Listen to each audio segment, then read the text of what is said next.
Yo, yo, yo. What up, my peoples? What's going on? How are ya? What it do? Happy Thursday. Happy Thursday.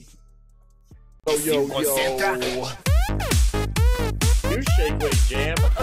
There it is. Pinky. Booty, baby. Are pretty funny, Booty, yes. baby.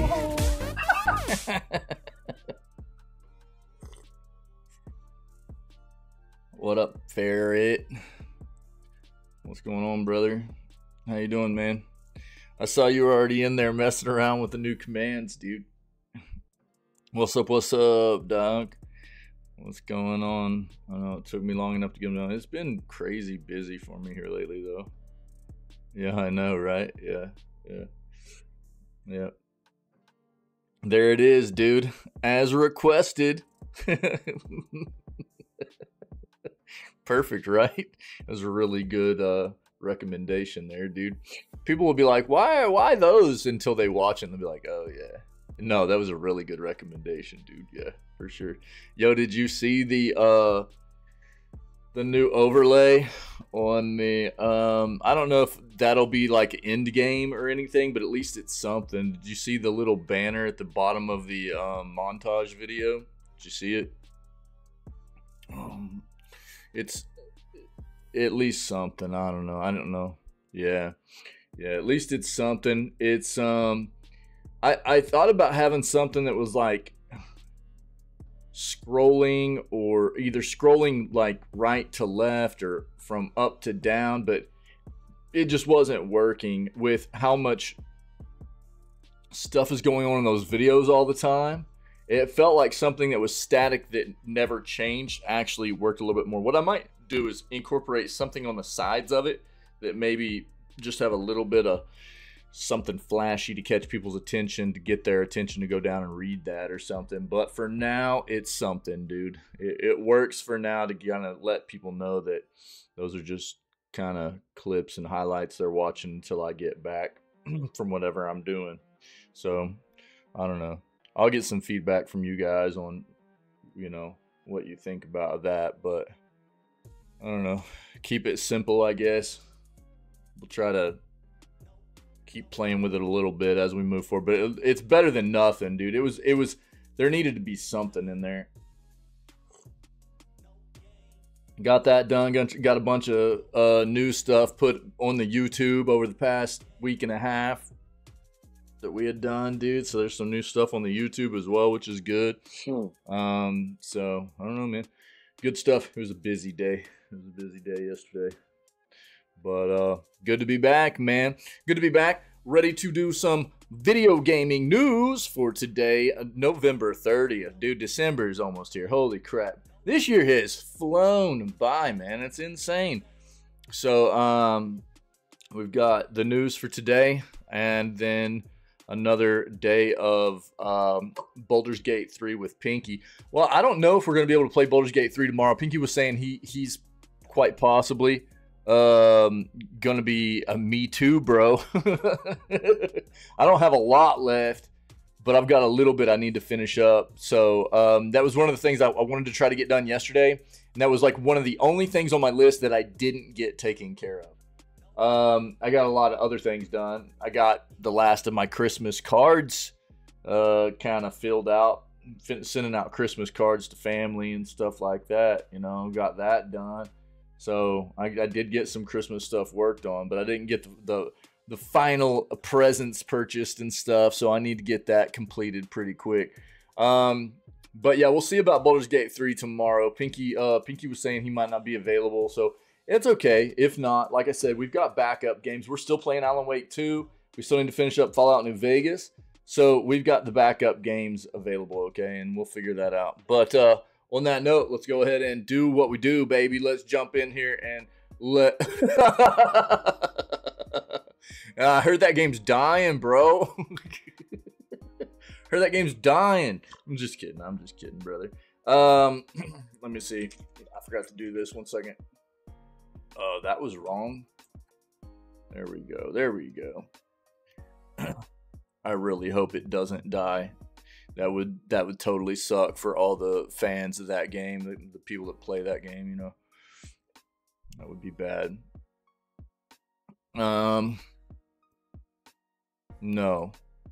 Custom. Should be there to there. All right. There we go. So apologies. Oh, for real? Did they really? Nuh-uh. Are you serious? Bro, what are they doing? Oh, Bungie. God dang, dude. What has happened? What has happened? Talk to me about it, dude. What give me the deets, dude. Give me the deets and your sentiments, your feelings on it. Let's go ahead and dive in here, guys. Sorry, I forgot to get my my news browser up, but we're good to go. Let's jump in here. Let's go. We'll keep the music pumping until we get in here and start doing the actual individual articles themselves. Oh, Jesus. Grand Theft Auto Trilogy coming to Netflix. We knew that they were trying to collaborate with Rockstar and Take-Two to get some GTA stuff on their platform. Look, I've said it before and I'll say it again. Netflix is going to continue to be down on their numbers and continue to basically be failing on the front of what they're trying to do as a gaming company outside of whatever else they're doing as an entertainment company as a whole. But on the gaming front of their venture, they are going to continue to fail until they flesh out their platform to give people more opportunities and options for accessing their games. It's brutal. I think that I've been a proponent and you know, of what I think they had a good business strategy. I've said this for a long time, to getting into the gaming industry as a whole. I think that they've got very good quality games for people to dive into, but it is so stupid that you can only play their games through their mobile app. It is very, very restricting for most people who want a game, and to be able to only access these great titles they have through their mobile application is dumb. You can't access it through a browser. You can't access it through, you know, like you can't hop on your console and pull up Netflix and play the games like that. You can't pull up the application on your PC and play the games like that. They are missing a huge demographic of gamers.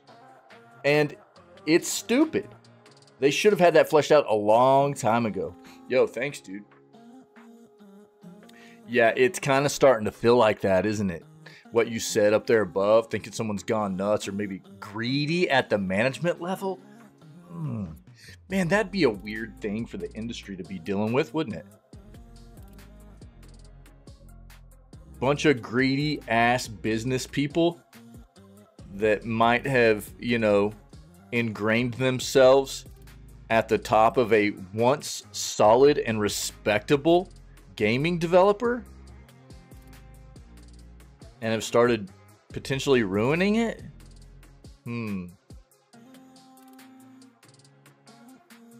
That'd be a first, wouldn't it? Thanks, buddy. Yeah, we'll take a look at this. Appreciate it. So there's no need for me to dive into this.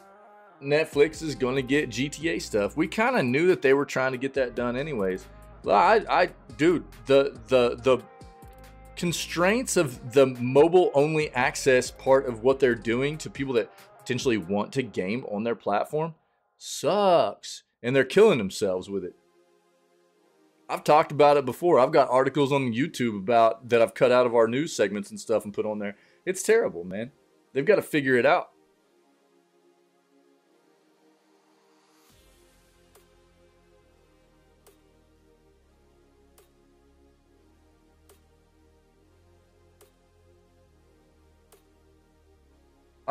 PS Plus monthly games for December.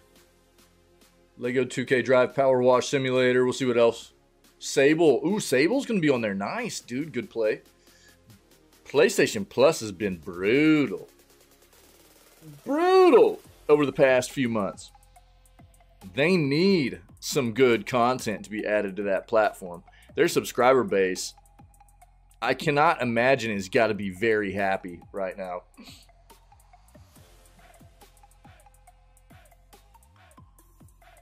What is this?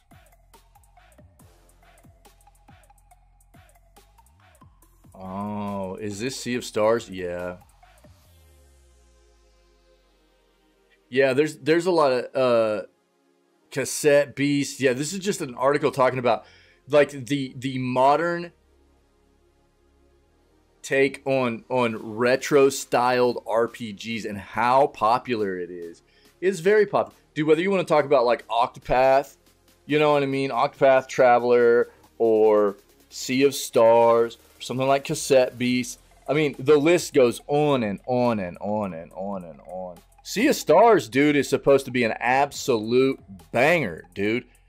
And if it looks fun and you're into the retro, like if you've been a fan of RPGs for a long time, like I know you have, Ferret, and it, you know, it's definitely got that old school like Chrono vibe to it, you know, and it takes a lot of its influence from the RPGs of back in the day, you know, around that time period, you know, the 90s, early 2000s, you know, that time period. But it's modern. It just takes its influence from that, right? And it won Golden Joystick's Indie Game of the Year. Sea of Stars did. So I highly recommend checking it out. I know our buddy Casual Gamer's been playing it. Said it's an absolute masterpiece, dude, really. And so if anybody has been interested in Sea of Stars at all, I highly recommend. And I haven't even played it yet. I would love to. Maybe we'll get it on the schedule this coming year, which we'll be making that schedule in about a month from now. But I would love to play it. I would love to play it. I think that what I've heard is you can expect about 20 to 25 hours of gameplay out of it. But it's phenomenal gameplay. Phenomenal. Especially if you're a fan of old school styled RPGs. But, I mean, this is definitely a thing, you know what I mean? I think that it's not just retro styled RPGs. It's retro styled. There's a lot of different genres that are going retro style that is getting very, very popular. Whether you talk about, you know, I mean, we've seen retro styled FPS games like Cultic. You know what I mean? Just to name one, there have been many others.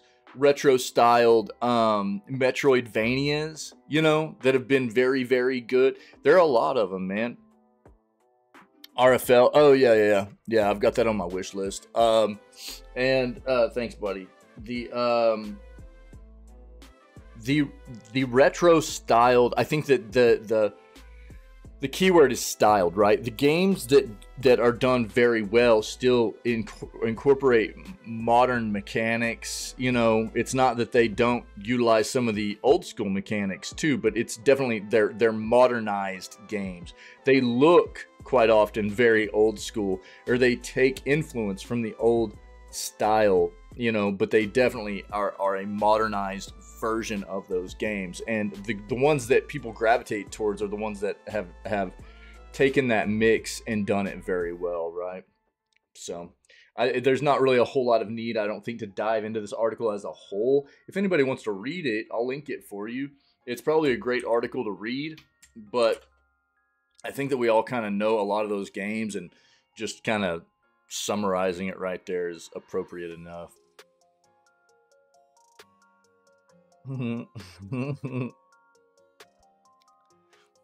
Ubisoft accidentally releases Beyond Good and Evil Remaster.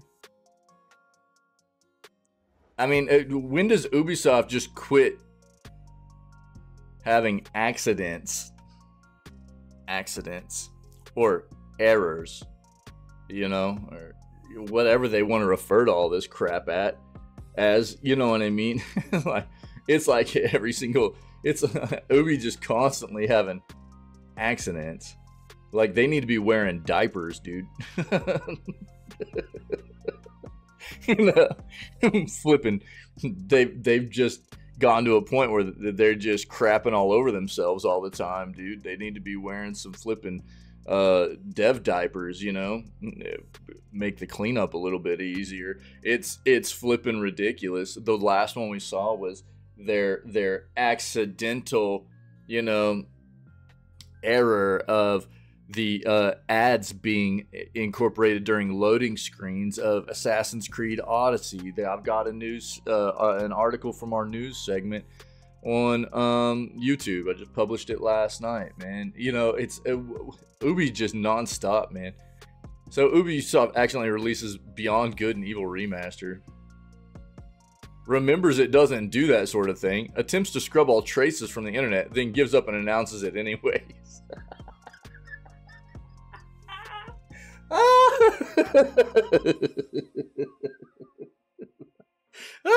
God dang, bro.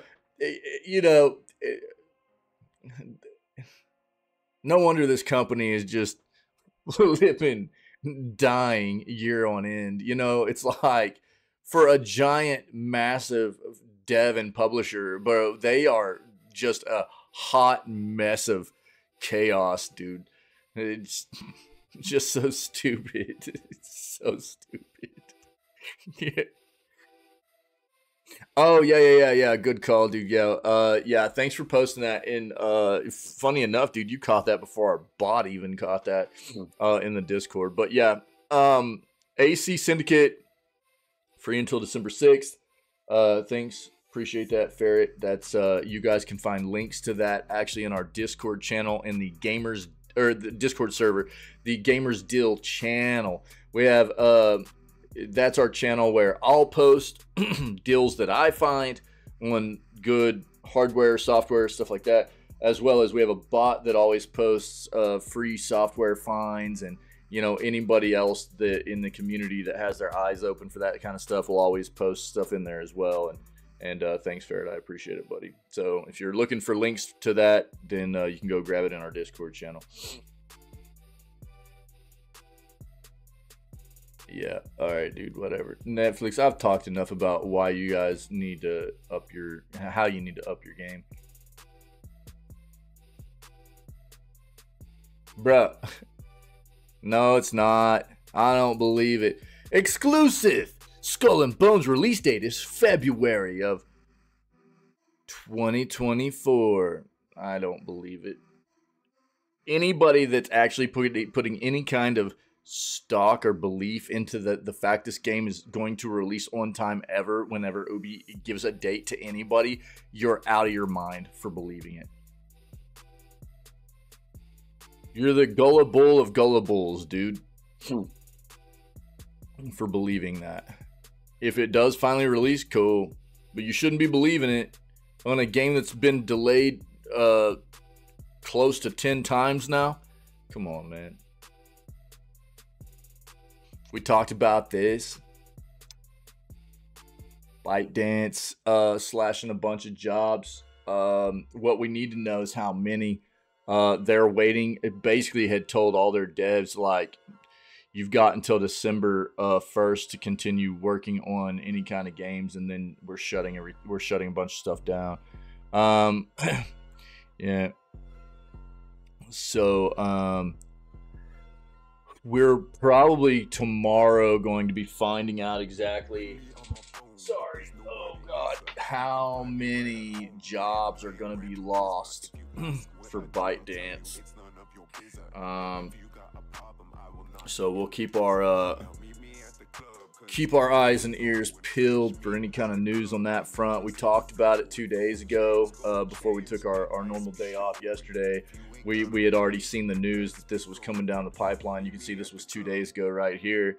And it's unfortunate. It's every day, dude. It's every day. Funny enough, we also, what was weird was, I'll hit on that in just a second, Ferret, thanks. Amidst all of these I mean, it's crazy the amount of layoffs in the industry, right? Crazy. And then we read an article the other day where a company like Iron Galaxy, you know, is surviving through it and actually is up in their staff numbers, hasn't had to fire anybody. And it's like, how? How has a company like that survived? A company that is known for making terrible ports, being contracted out for making terrible ports, but they're surviving while all these other companies are dying, you know? And it's like, Jesus Christ, man. It's such a backwards ass thing that you know, to read that. There's actually an article. We got an article for that too. Hold on. That just got posted last night, so I'll link it for you on our YouTube channel. Right here. It's about a 10-minute long discussion there. If you want to check it out.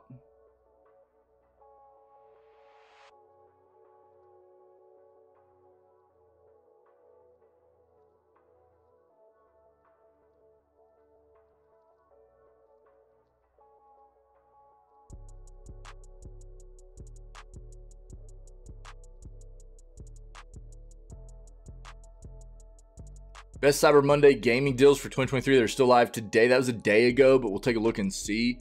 Let's see what Fair was talking about here. Destiny 2's latest DLC got pushed back to June from February. Hadn't we already hit on that?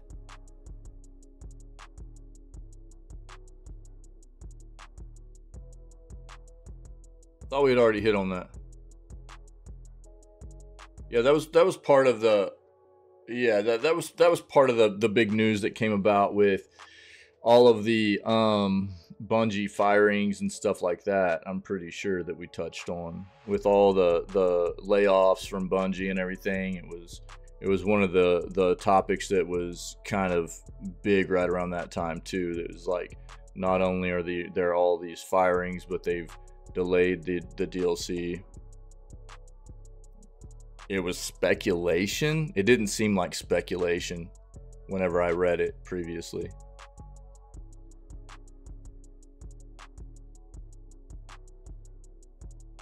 Whenever I read it previously, and maybe they were just whatever outlet wrote it was running off speculation, but the way they wrote it up it sounded like they were very positive that it was like confirmed.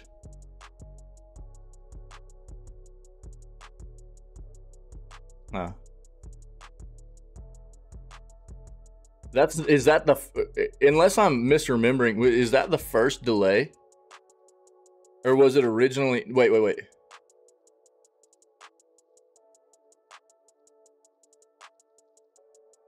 Because was that originally supposed to be coming out before the end of this year? Or did they delay it even further?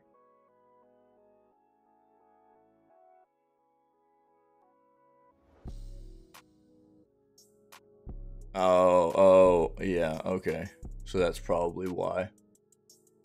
Okay, yeah, thanks. Yeah, but that's what we had read, and that's probably why. Yeah, thanks, buddy.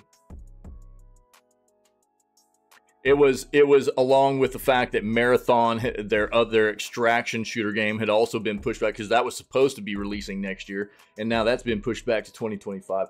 That was everything that we were reading about. The main stuff out of what was coming out of Bungie at the time was all the layoffs, the pushback of the DLC expansion stuff for Destiny 2 to mid next year instead of early next year, as well as Marathon being pushed back instead of 2024 to 2025. That was like everything that we read in that article about a month ago. Yeah.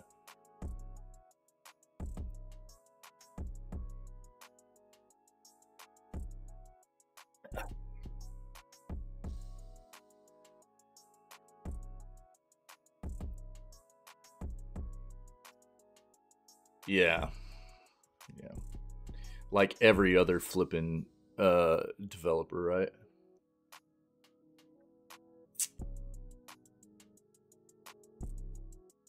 basically.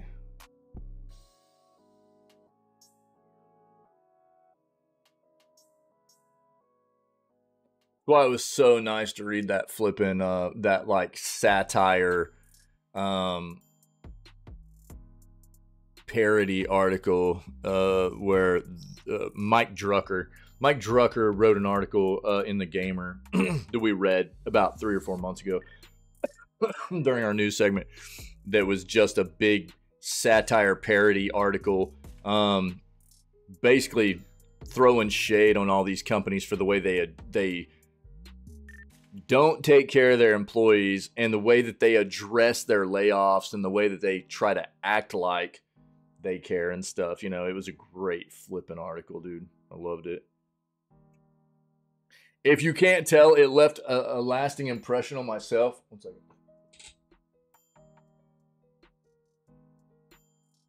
One second, guys.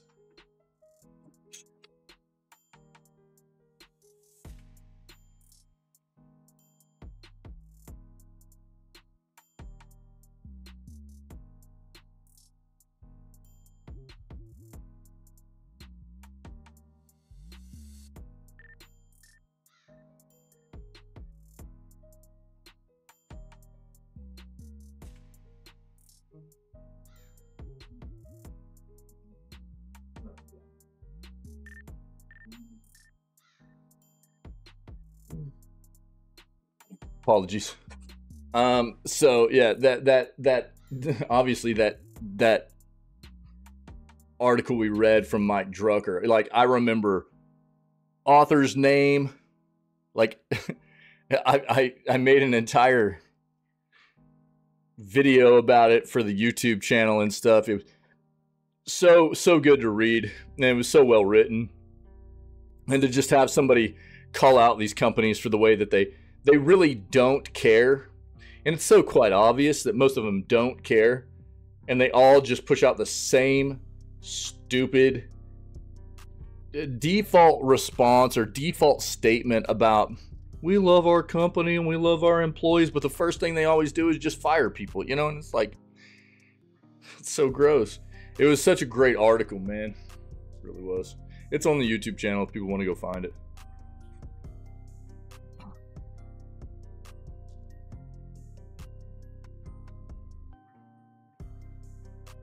Oh. Ah, yeah. Yeah, we had kind of, I think, just quickly touched on that a bit, but yeah. Yeah, you're right, dude. Yeah. Yep, absolutely. Yep. Feels bad, dude. I wonder how Sony's feeling right now about Bungie, you know? Because as we know, Bungie, you know, Sony had nothing to do with the Bungie layoffs, right? As far as everything that I've been able to tell, Sony didn't have anything to do with it. It was all Bungie internal. And for a company that Sony spent so much money on, you know, yeah, I agree. Well, and I mean, I've said that before, Ferret. I've said that before, that Bungie used to very much seem like a developer that, while I wasn't all that fond of the way they had turned Bungie, or turned Destiny 2, the way they had changed it to feel very monetized. I wasn't a big fan of that. I was still a fan of Bungie because a lot of what I had seen from Bungie seemed like they still had a big focus on taking care of their product, their community of gamers, their employees. I mean, you name it. A lot of the things that I was seeing was that they were a pretty stand-up, morally sound, ethically, you know, grounded company, you know, and now all of a sudden it's like getting a different viewpoint on them, which is unfortunate. But I am interested in how Sony's feeling about this acquisition now.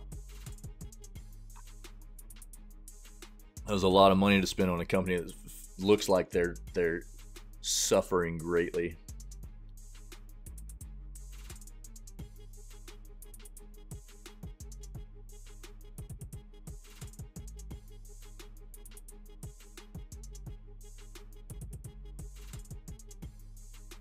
Witcher crossover for cosmetic armor, $20 for each class. Yeah, I wouldn't buy it either.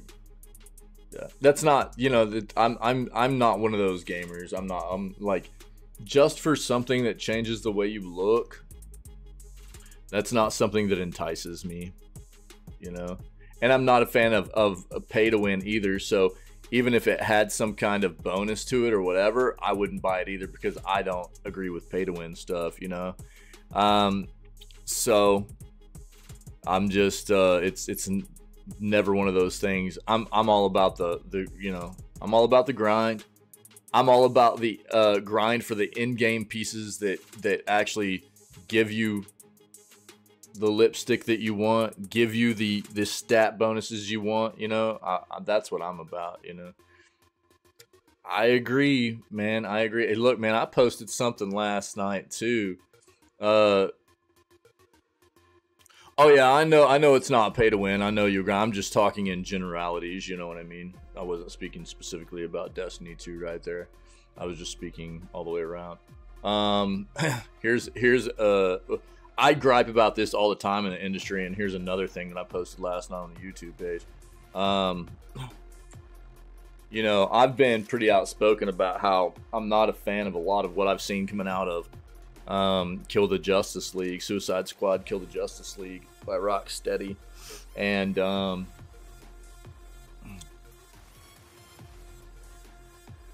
yeah,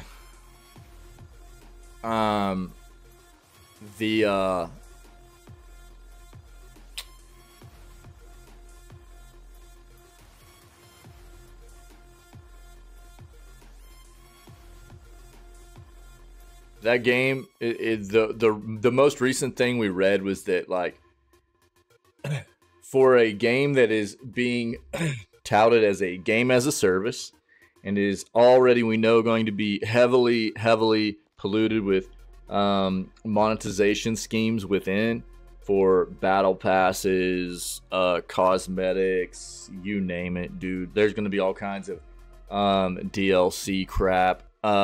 It's AAA price tagged at base edition $70, and if you want to get in 3 days early, you can pay $100. So for the deluxe edition of the game, while you'll probably get a few other cosmetic additions or whatever that don't really matter, you can be the final beta tester for the game and pay $10 a day. So you can get in 3 days early, which really won't matter. You're really just the final beta testers, because they'll find a bunch more bugs and things they need to fix, and that's what you're doing. You're paying to be the final beta testers, and it's the grossest flipping thing, dude. I'm so tired of seeing companies do this crap, and it obviously works, which is why they do it. You know, base edition, you know, AAA price tag, and then deluxe edition, get in 3 days early. Pay $100 and get in 3 days early. And it's like, oh my God, dude. When are people going to open their eyes and realize that it is not worth, dude? It works. And it's so stupid that it works. Oh, yeah, they are. Yeah, Ferret, you're right. Yeah, I agree. Yeah. I mean, look, I mean, we talk about this a lot. I don't think that most of us around here in this community are unreasonably, you know, pretty logical and accepting of the fact of developers need to make money, right? But there's a difference between making money, you know, the right way, and then just scamming people out of money in a very, very, very gross way, right? Which is what a lot of the industry feels like they're doing now. Dude, here's my thing.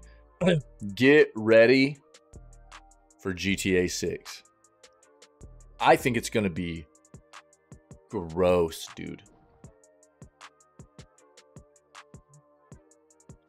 GTA 6, I think, is going to take this whole thing to another level, dude, that we haven't really seen before.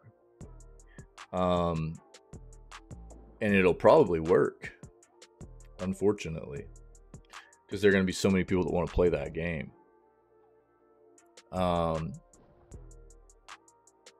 But I feel it's a very daunting thought, you know? Oh yeah, me too, dude.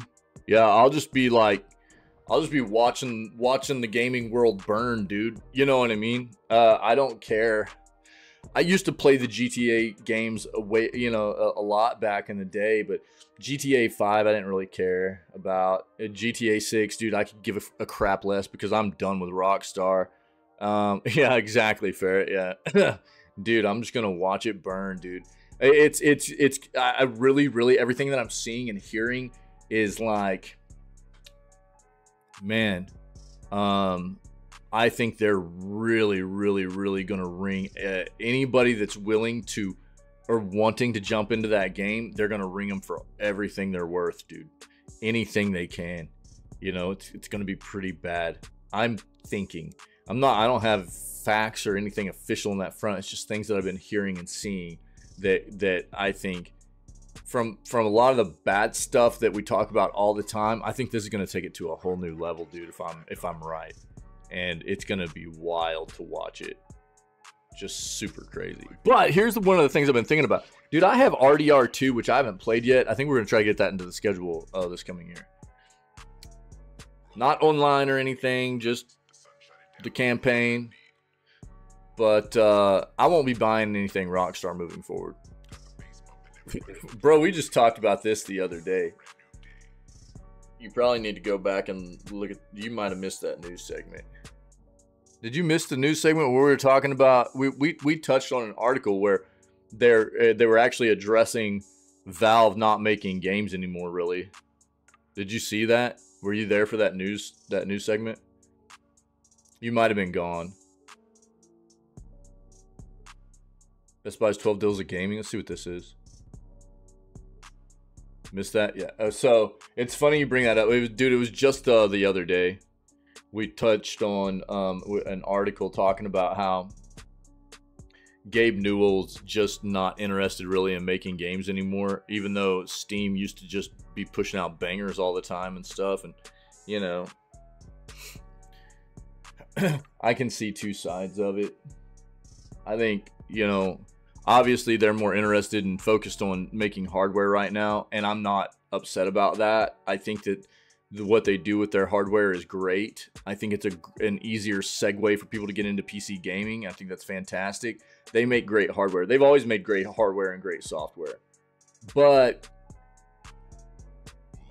what the article was saying was like, it seems like Gabe Newell's just kind of like cool with being done with software, really, for Valve. And the author of the article was kind of like, seemed pissed off about it, you know. And for me, it's like, you know, if somebody is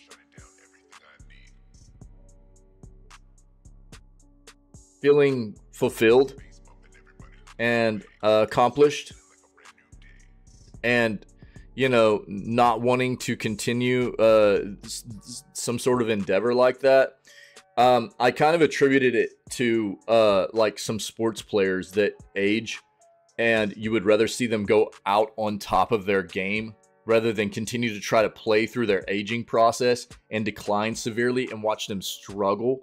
You know what I mean? It could be something similar to that.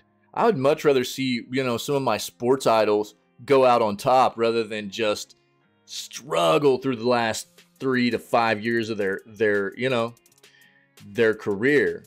And maybe it's something like, you know, we have to be maybe appreciative of all the bangers we got from Valve while we did, and maybe it's better that they went out on top. Well, I'm not okay. Look, man, any kind of product in the gaming industry, okay.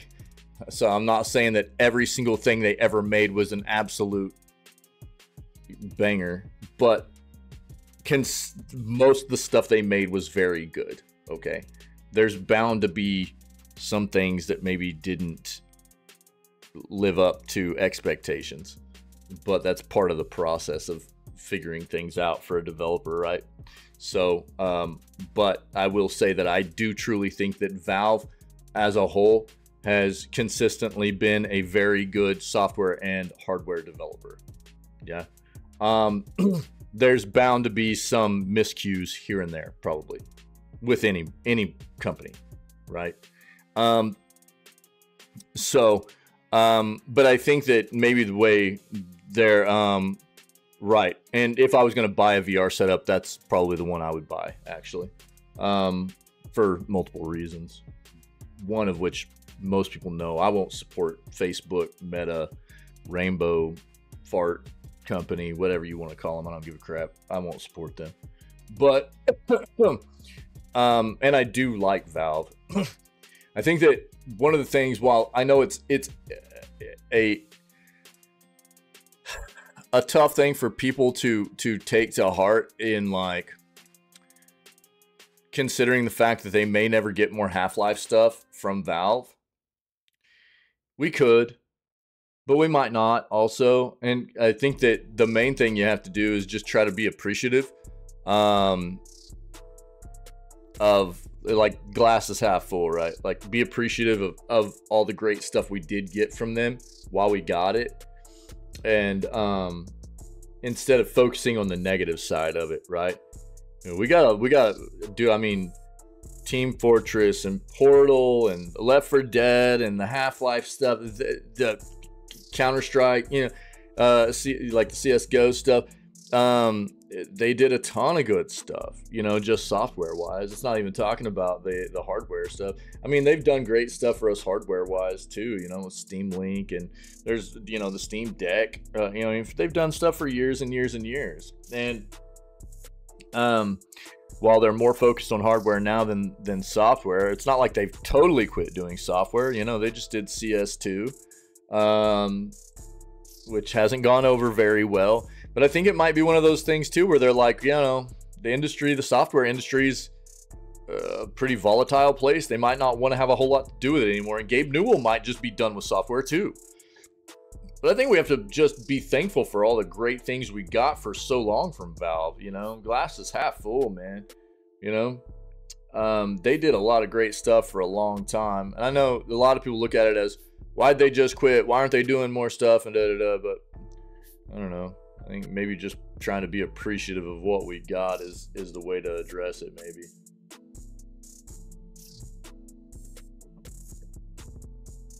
Yeah, I've heard of that one too, Ferret. The HP stuff. I'm not a big fan of HP, so I wouldn't be diving into Hewlett Packard crap personally.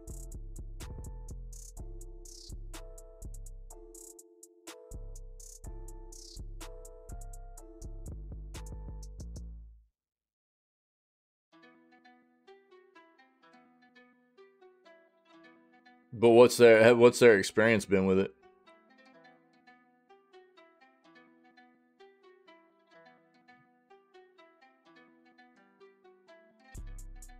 They swear by it? Word.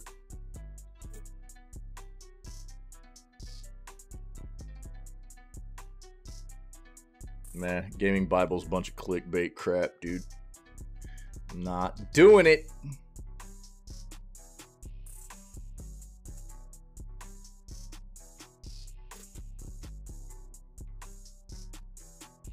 And we're just vibing this morning, dude. Vibing.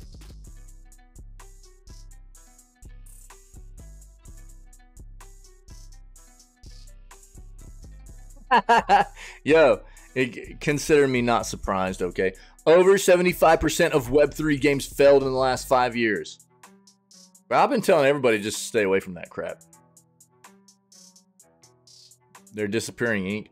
Man, I've worked in a lot of places that have had HP devices, and I'm just not a fan, dude.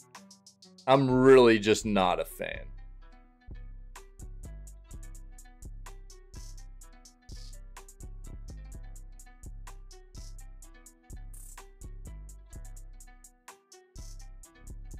I don't feel like the build quality's there, dude. Yeah. Oh, on flipping Twitch.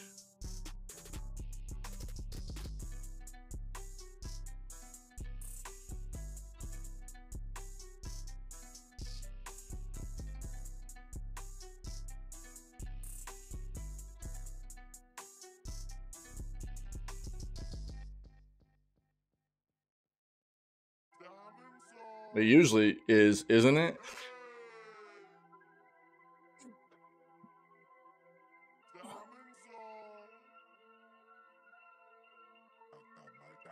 Not really a big deal.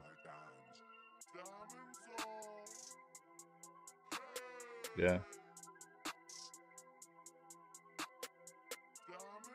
Yeah, I'm pretty sure it's always up, dude. I don't really care. I mean, it's not like anybody's going to be getting anything off of that. You know what I mean?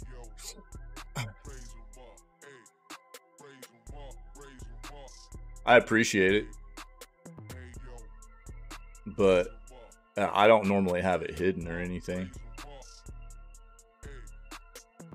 Yeah, no, I appreciate it. But no, it's not like, I mean, it's not like they can gather anything off of that. You know what I mean? Unless I did something stupid. you know what I mean? Unless I did something stupid, which I'm pretty careful. But I appreciate it. Unless you know something I don't know. I mean, it's just that's about it.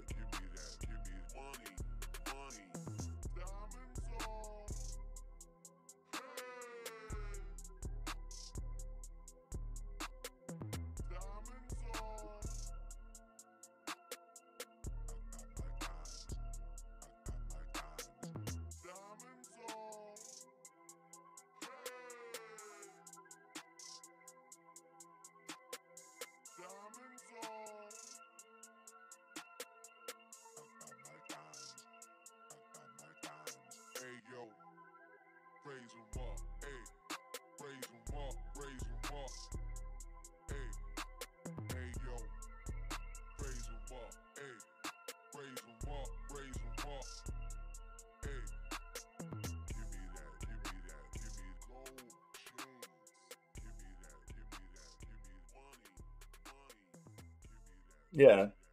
Yeah, okay, yeah. Yeah, no, I mean I've never worried about it. Again, I mean, you know me, dude. I'm pretty careful about stuff. Try to be anyways. There's always the potential for things to be misclicked or go awry, and I'm pretty careful about stuff, but I've never really worried about that. I mean, as far as I'm concerned, there's not much there that anybody's going to be able to gather info off of unless I do something stupid, and I try to be pretty careful. But I appreciate the the concern, dude.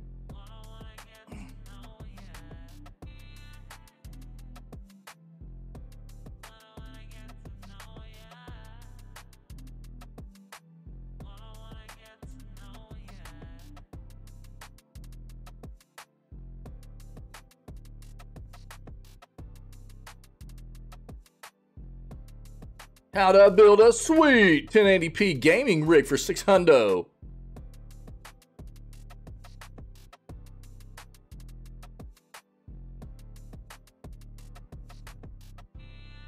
right, let's look at our other search.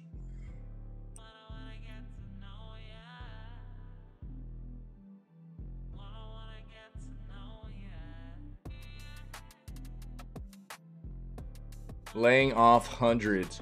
This is still 2 days ago. Again, the whole like ByteDance thing, we're not really going to get definitive information on how many people are being laid off probably until tomorrow. We already knew that.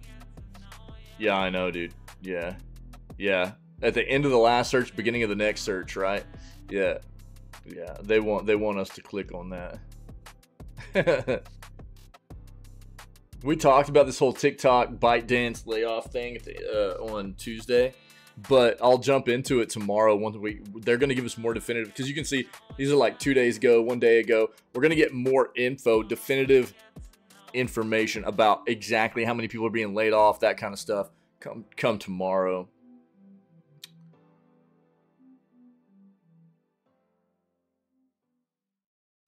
bust after the boom. I've talked about this. I think one of the big reasons, it's not the only reason, but one of the big reasons why some of these these video game businesses are having to resort to firing so many people is because they overhired.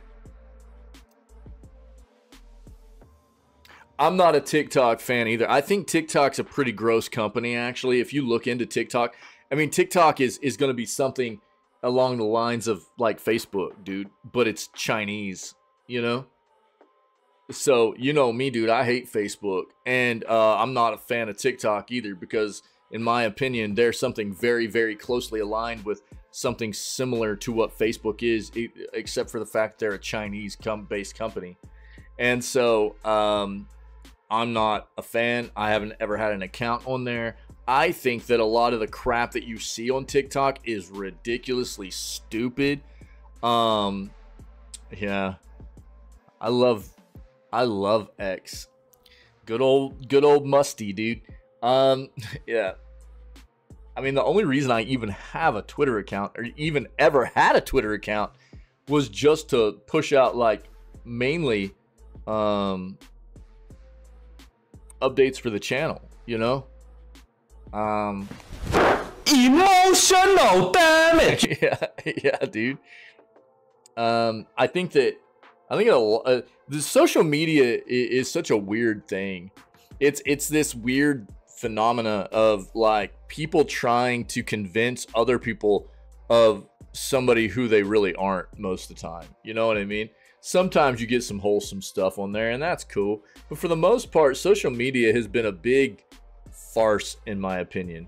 People trying to like convince people that they really are who this mask is that they put on, you know, and stuff. It's a weird flipping deal, man. And it's a huge platform for like spreading propaganda and stuff like that. It's really weird. Look at it. Boy, man, I've been into some flipping yak this morning or something, dude. Look at those pupils, dog. Reject, we love you too. What's up, buddy? God dang, boy, I am on one this morning. It's all this coffee, dude. Got those pupils dilated, you know. What up, Reject? Yeah, so you guys know how I feel about the whole social media thing for the most part. But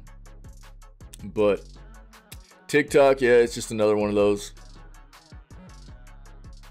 Weird. It's a weird deal. But they were trying to they were trying to pivot heavily into the gaming side of things for the past couple of years, roughly.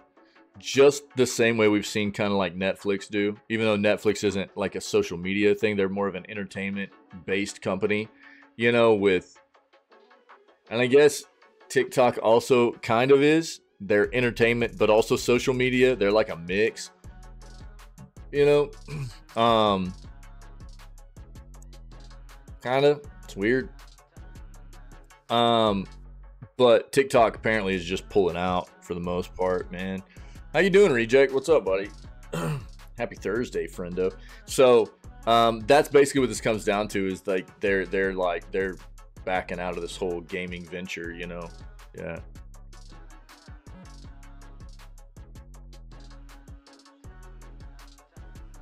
Yeah, which is, you know, one of those things that we try to obviously here in this community, in this channel, and one of the things, the sentiments that I try to spread all the time is, I don't care if the information's coming from me or if it's coming from anywhere else, you should fact check, right?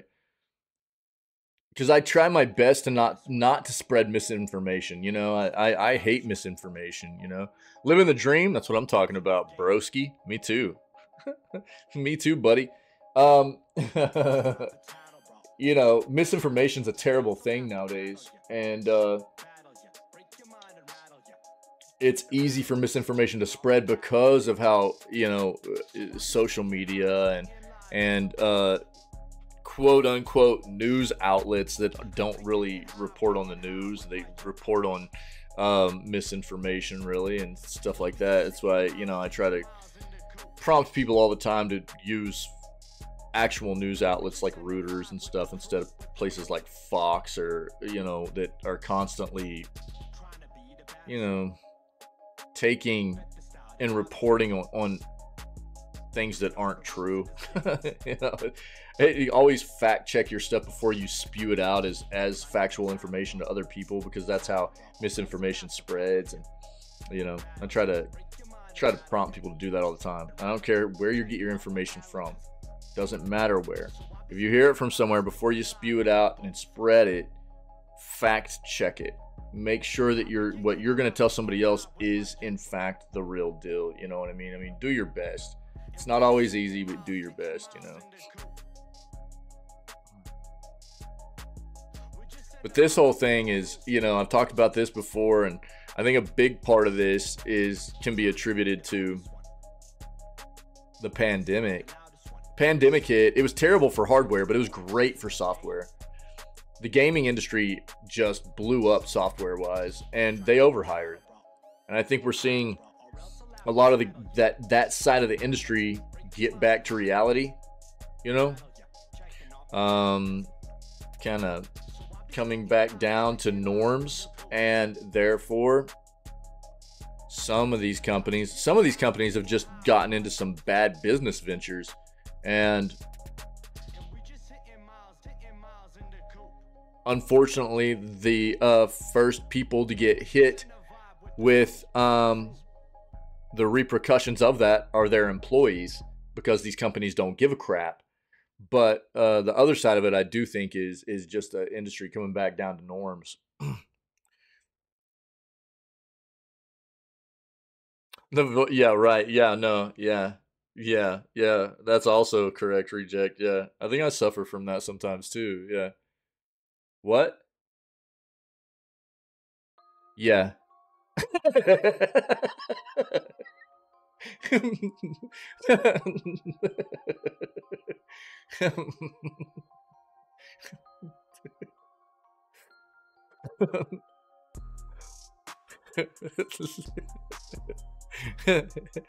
Mayhaps, yeah. Nice, Reject. Yeah.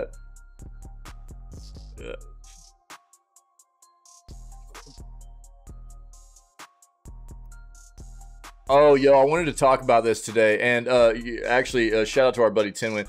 Tinwin shot this to me, and I forgot to bring this up this morning, but let's talk about this. This is, there's a couple things here, actually. No, it might just be this one. Oh, yeah, this is kind of funny. Have you guys seen this? Tinwin was telling me about it. Did you guys know that Bethesda is actually responding to negative Starfield reviews on Steam? You know, this is kind of funny. Let's talk about this. I mean, it's not an unheard of kind of thing, right? It's not an unheard of thing. I mean, you see this all the time on like mobile apps. You know, you'll see developers address negative comments on mobile apps and stuff, but you don't normally see this on Steam. So let's talk about this a little bit. And then this, guys, take a look at this crap. And that'll go along with this article I'm about to put. EA's new patent would allow players to voice characters in games themselves. You would input speech, and then the tech would replicate your voice for in-game characters. Now, let me bring something up real quick. A new EA patent, that's what, so shout out to Tinwin. Tinwin hooked us up with this morning. Let me talk about something you might not be thinking of right now. And let's be very clear first and foremost with what company we're dealing with here. We're talking about EA, right? So one of the first things after Tinwin sent me that, one of the first things I said was, that could be really dope, but it's EA. And in the world that we live in now, what you have to be prepared for, especially with a company like EA doing something like this, is the fact of EA potentially putting in some kind of caveat. Exactly, Ferret. That's the exact thing that I said to Tinwin when he sent it to me. I said, it could be very dope, but it could also be very scary, because a company like EA is quite potentially, not necessarily, but quite potentially going to put in some kind of disclaimer saying, if you agree to use this mechanic in our game, we will own your voice and we can use it any way we see fit.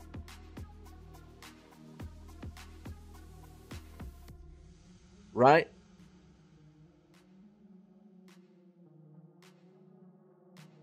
So that's one of the things that people have to be aware of. A lot of people are gonna look at this and go, "Oh, well, that would just be cool," and they don't think about the repercussions of it. You know what I mean?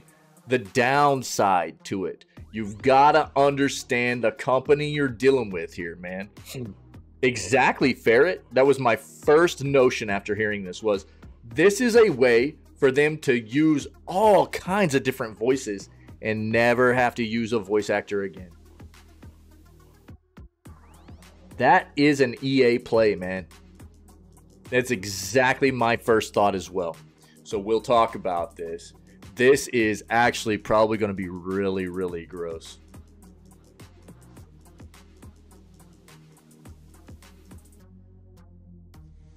And here's the thing that we all know too, right?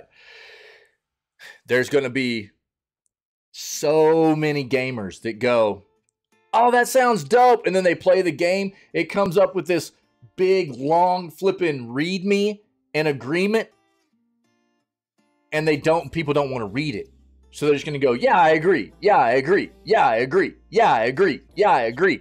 And what they don't read into is that they're actually signing over for that company to own any of the voice assets that they upload.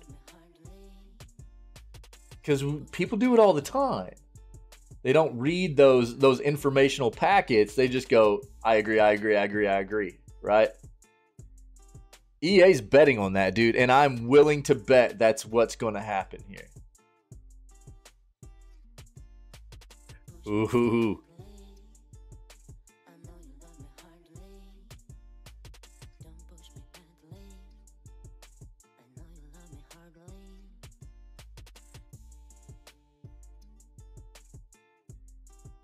I put a couple of clips in the from a business side of things. Brilliant. Depending on what kind of business person you are. I mean, for what kind of business EA is, yeah, very smart. I agree. For the type of business they are, very smart. But that's why I try to, like, I'm always calling out EA. It's because they are not my kind of business. They are not an upstanding business that we should be supporting in this industry, right? They are the, like, epitome of the kinds of companies that we shouldn't be supporting in this industry, which is why this is not a surprise, and it's also a very, very dark kind of thing to think about. Oh my God, reject.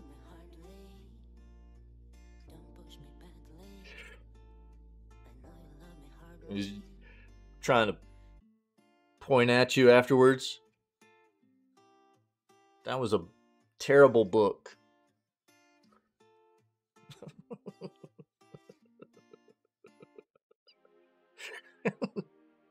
That's terrible, bro.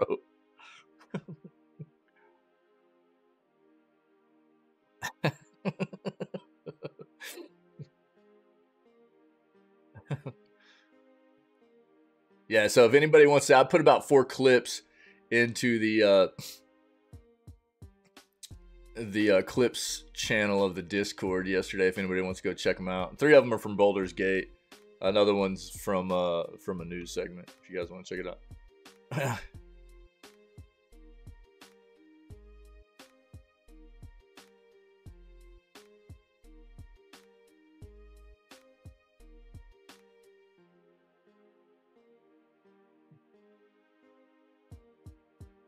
Did that actually happen?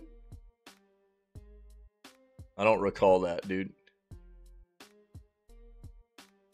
During the start of Battlefront, did it? I didn't recall. Oh, interesting, huh? The more you know. I don't remember that.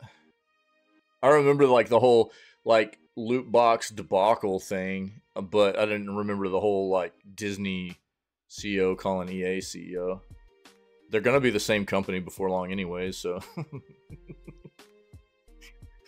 you know, or Disney's gonna own them. I think it's gonna happen.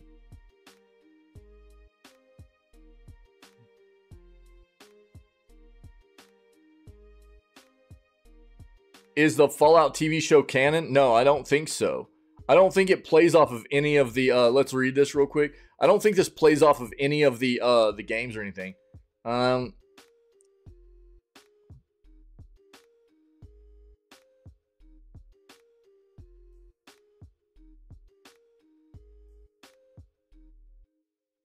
Producer Todd Howard said those within Bethesda are seeing the TV series as part of the franchise's larger canon. Howard, who has served as the director behind Fallout 3 and 4, said to have overseen the scripts for the show to make sure that they don't conflict with storylines seen in the video games.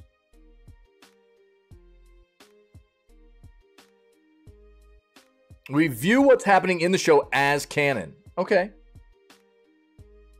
But it's not being produced off of what's happened in the games from what I understand. I think that's more what I was getting at. Yeah.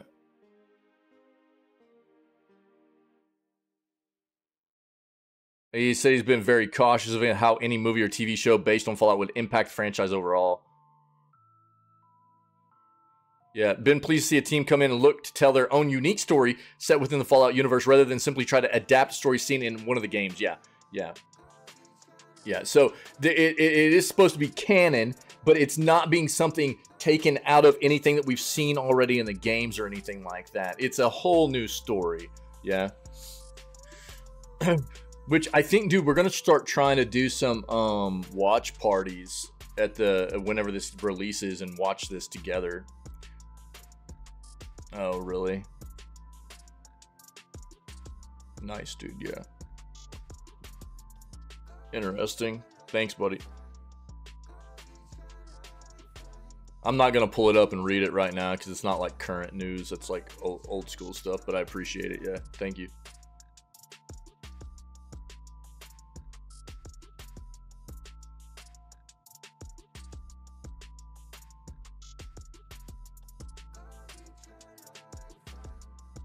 Appreciate it.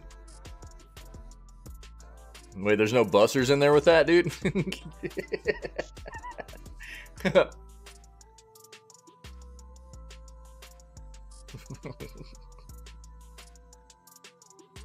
Microsoft detailed Xbox's November update. We'll take a peek. Alright, let's go one more page and we'll get in here.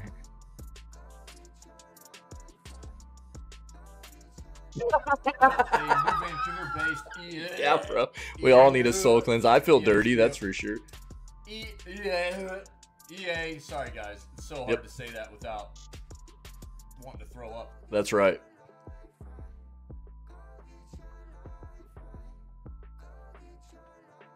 Time Splitter Studio faces closure before what? Before Christmas. There we go. Another one's shutting down, dude.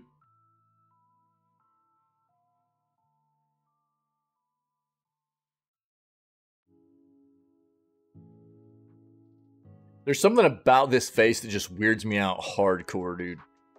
I don't like it.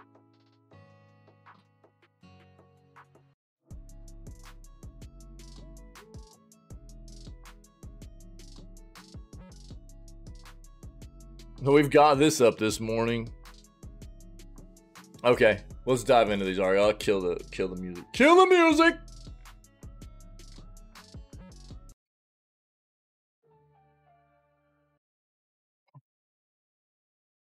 There you go.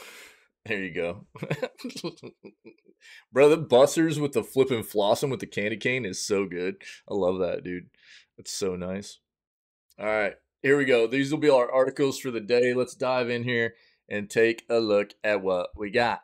Microsoft has detailed Xbox's November update. It features a new compact mode in the Xbox app on PC. Microsoft, yeah. They got the update. Highlighting this month's update is a new compact mode in the Xbox app on PC. Microsoft describes it as, quote, a new feature that enhances your gaming experience by providing a more intuitive user interface on smaller screens. In compact mode, the sidebar collapses into icons, giving players more space to browse content. It's now available as part of the latest update for all Windows devices, including handhelds like the Asus ROG Ally and Lenovo Legion Go. Players can also now choose to show only unread notifications in the notification dropdown on the Xbox app on PC. There's a new gaming services repair tool designed to fix issues with gaming services or missing content when launching the Xbox app on PC. On console, Microsoft is adding Japanese language support for physical and virtual keyboards. There's a new notification that will let players know if a game they've wishlisted has been added to Xbox Free Play Days, which lets Game Pass subscribers try out the full versions of select titles each weekend at no additional charge. And players can now use phone authentication to redeem rewards directly from their console. There's also a new Xbox wireless controller firmware update that includes bug fixes to enable shift mode for keyboard mapping on Elite Series 2 and Xbox adaptive controllers through the Xbox Accessories app. I will still call out Xbox for being disgusting for not allowing keyboard mapping on any of their controllers. Yeah, the candy cane, dude. It's just wiggle, dude. Yeah, see, this is actually really gross. So basically what Microsoft has done here is said that we saw this about a month ago.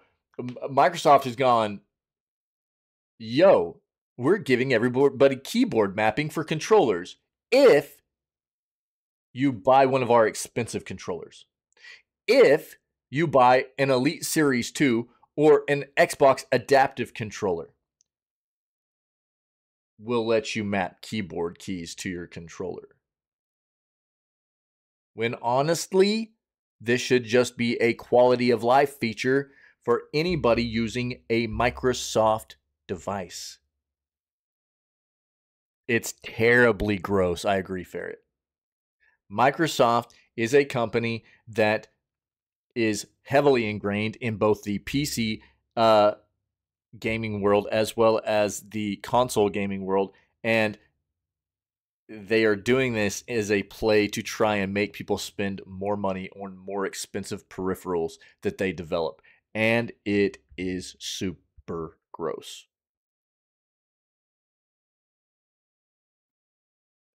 Publisher confirms Time Splitter Studio faces closure before Christmas. Free Radical Design staff are currently in a consultation process. Yikers, dude. Time Splitter Studio Free Radical Design faces closure before Christmas. Publisher Plyon has privately acknowledged.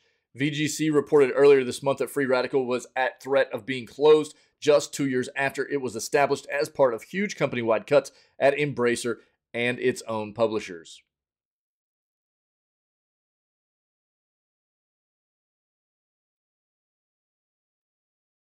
This is the big keyword here. This is about all we needed to read, really. You read Embracer, you see studios shutting down, people getting fired, and it's like, oh, yeah, Embracer. Although Embracer has yet to publicly confirm Free Radical's position, sources told VGC that Plyon has now acknowledged in a company email that Nottingham, UK-based company could be closed on December 11th following the completion of a consultation process. Quote, as we move through the consultation process and face the potential closure of Free Radical Design on 11 December, I want to express my gratitude for your commitment and the remarkable work you've done and still keep doing, wrote Plyon VP Worldwide Studios and Talent Lars Jansen. Quote, this is a challenging time for all of us, but especially for you, and our focus is to support you as much as we can during this transition. For the past 6 months, Embracer has been carrying out a restructuring plan. I would like to call it a get-wrecked plan, which has already seen some game studios close and some projects canceled. Company confirmed earlier this month that over 900 employees were let go during its second quarter, ending in September.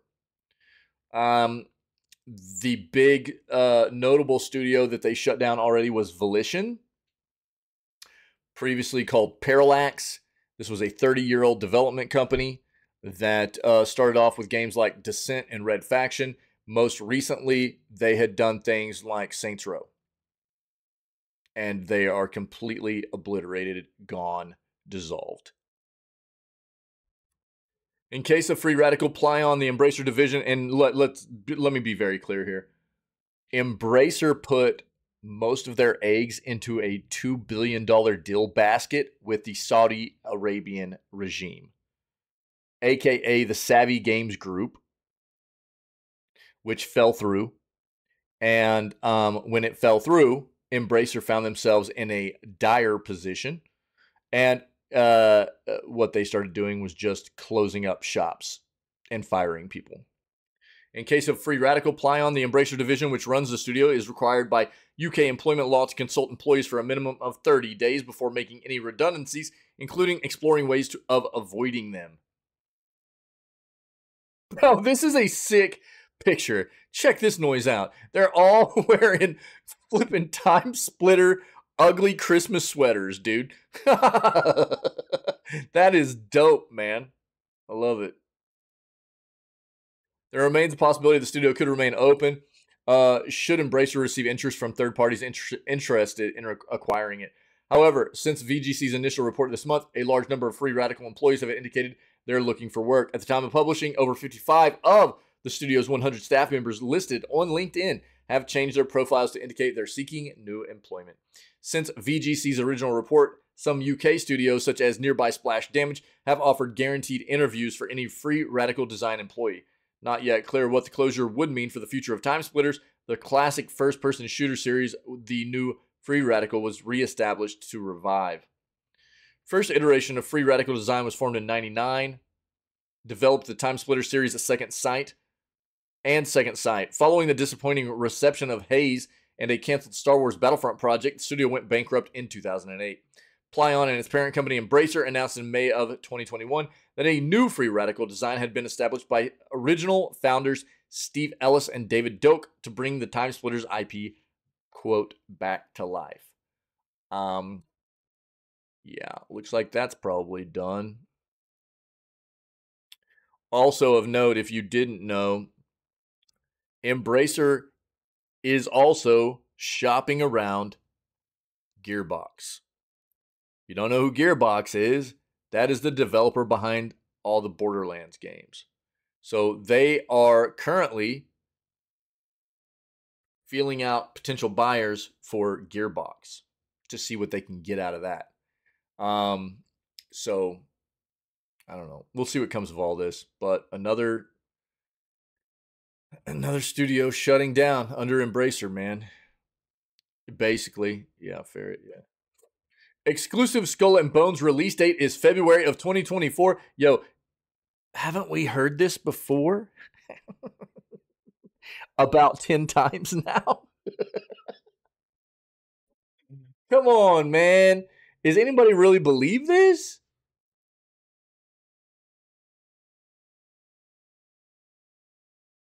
If anybody is putting any stock into actually believing that Ubisoft is going to release this game, you're out of your mind.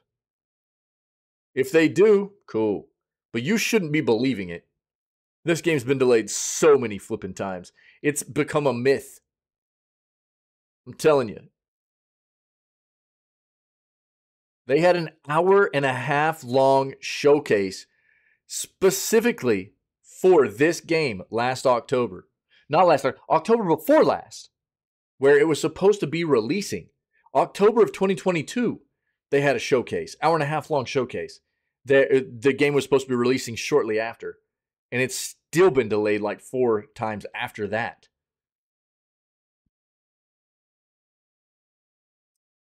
Don't believe this. If it releases, cool. But even if it releases in February of this coming year, don't buy it. Just wait and see what people are saying about this game before you decide whether it's worth spending money on. Because there's too many red flags about this game. Way too many. Way too many. Nobody should be spending money on this game up front or pre-order. Pre-order or day one release, no flipping way. No way. Just give it time and see what people are saying about it before you decide whether you want to spend money on this game. Following 6 delays, Insider Gaming has learned that Skull and Bones has finally got a release date of February 16th, 2024. The information follows an official announcement from Ubisoft in October that the game has a release window for set for Q4 of this fiscal year, which would be so the gaming industry fiscal year is what they're talking about, which would mean it would be sometime between the beginning of the calendar year, so like January 1st and the end of March, right? The gaming fiscal year runs from April 1st of every year to the end of March of the following year. The fiscal year doesn't follow the calendar year, if you didn't know that. Last week, Daryl Long, who will be moving to Toronto, became managing director, confirmed that the game will ship before the end of the fiscal year. Pre-orders for the game are currently live on the Ubisoft store, priced at £50. The Insider Gaming understands that Ubi also plans to release a premium version of the game, which will allow you to get in 3 days early and be a final beta tester. Right? We talked about that this morning. And we're going to talk about it some more probably. Although we've been unable to pinpoint the exact contents of the premium edition apart from the already revealed cosmetics, it's understood the players will be able to play the game on February 13th. 3 days of early access. Bro, I called it. I called it, dude.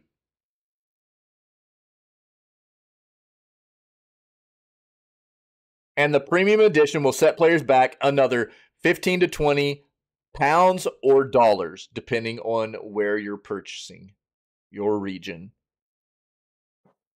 Dude, this mechanic, people have got to quit supporting this mechanic. Getting in 3 days early, really, like just to be a final beta tester, it's not worth that money, dude. That's all you are. You're a final beta tester of the game. It's not worth it, dude. People have got to quit buying into this crap. It's terrible. Details on when the game's new release date will be announced are unclear, but sources suggest due to the nature of due to the nature of the obtained information that it is likely to be in the next couple of weeks, possibly at the Game Awards. The game, which is currently under the codename Project XA, has been under extensive playtests as of late, developers having its latest tests last week. Skull and Bones was originally planned for a 2018 release before being delayed no less than 6 times. I think it's actually been like 8 or 9 times at this point. At one point, the game even was being developed with a new vision in mind from the studio at Ubisoft Singapore. Skull and Bones will be available for PS5, Xbox Series X and S, and PC on February 16th. Potentially. Don't buy this game. Don't pre-order this game. Do not buy this game on release. I implore you. Beg of you. There are way too many red flags.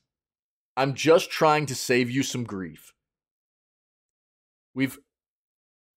Us as the consumer and gaming enthusiasts have been duped too many times, right? Where what I have learned to do is become hyper aware of things that are happening with games in their development that indicate there are going to be potential issues with the quality of a game, whether it be performance or content on release. This game is literally sounding all those horns, all the red flags, all that crap. And I cannot implore people enough to just hold off. It's okay to spend money on the game. If it comes out and they show that it actually is going to be something decent, by all means, dude, please. You know, have fun. It's a game. That's what games are supposed to be about. But we've been burnt too many times, man, by crap like this. And if I can save you a little bit of grief by just prompting you to just be patient. Give this game a few days after release to look at reviews and see what people are saying before you decide whether you're going to spend money on this game. I can't tell you enough. Most of the time, I'm correct. Not all the time, but most of the time, I'm pretty good at finding these indicators about games that say, it's probably not going to be great. This one, dude, is got too many red flags. Just be patient. Let it release before you decide. Look at reviews for a few days before you decide. It's not going to affect anything. You know what I mean? Just be patient, man. Just be patient. There's just too much wrong with this. Oh, scariness. Too many requests. Looks like we're not reading that. That's right, Ferret. There we go. Yeah.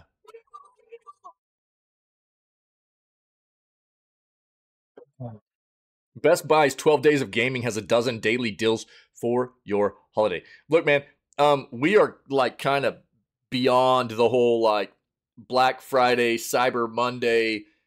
To be fair, almost the entire month of November is like a huge sell month now. It's not just like that Black Friday, Cyber Monday stuff. The entire month is riddled with sales, but the month is almost over. And usually, if you haven't gotten a sale by now, you probably missed most of them. But it doesn't mean there aren't some still out there to be had. You gotta do some searching probably.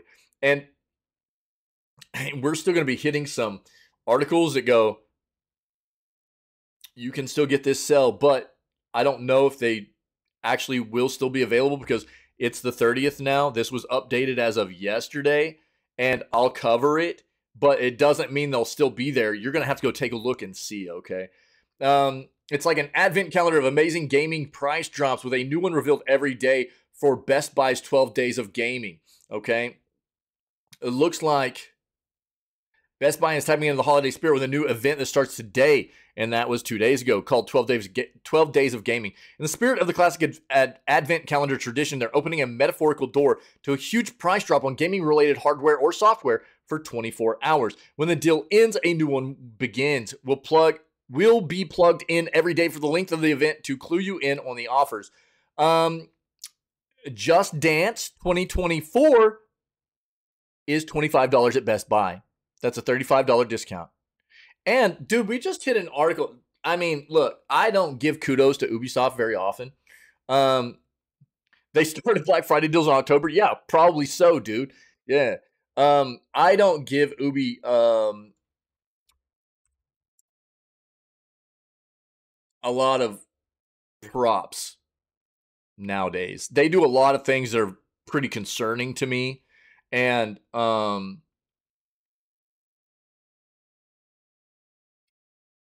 there's a reason for me to be hesitant about a lot of what they do. And so I advise people on those same kind of notions that I feel, right? But here recently, we did see something pretty cool out of Ubi, which was in regards to Just Dance. And I'll link it right there in chat. It has to do with them making their Just Dance games more accessible. And I love that. I want as many people as possible to be able to enjoy the same world that I love so much. And we saw an entire article. It was so cool to see. It's linked right there if you want to watch it. And Just Dance is a fun game, man. It's cool. It's fun to play with friends, fun to play with family and stuff like that. So not a bad deal there. Now, the thing is, that deal is probably gone or going away very soon and going to be replaced. You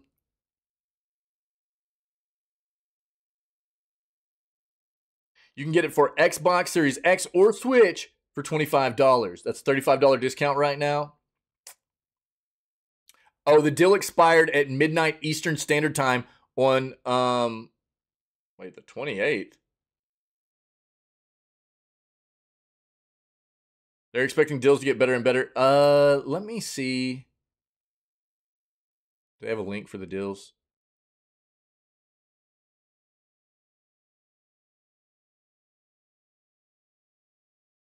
"12 Days of Gaming." Okay, that didn't work. One second. Let me try to pull this up.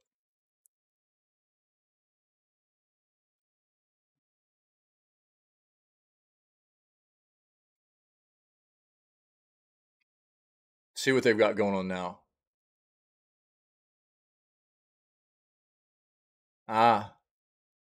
Here's your link.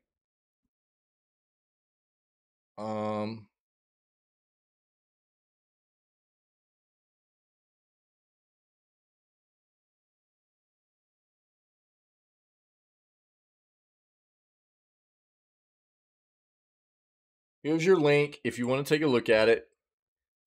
This should give you the 12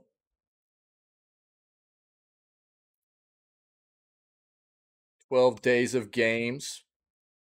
And today it looks like it's an Elgato external capture card for $30 off, so $150. 16 hours left, and we'll take a look tomorrow and see what else they've got going to be on.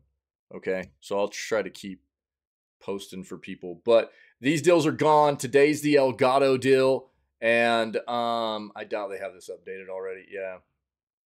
External capture card, if you need it. It's not a video game. It is hardware. So take a look if you're interested. Take that link, okay? More Ubisoft stuff. Okay, let's go.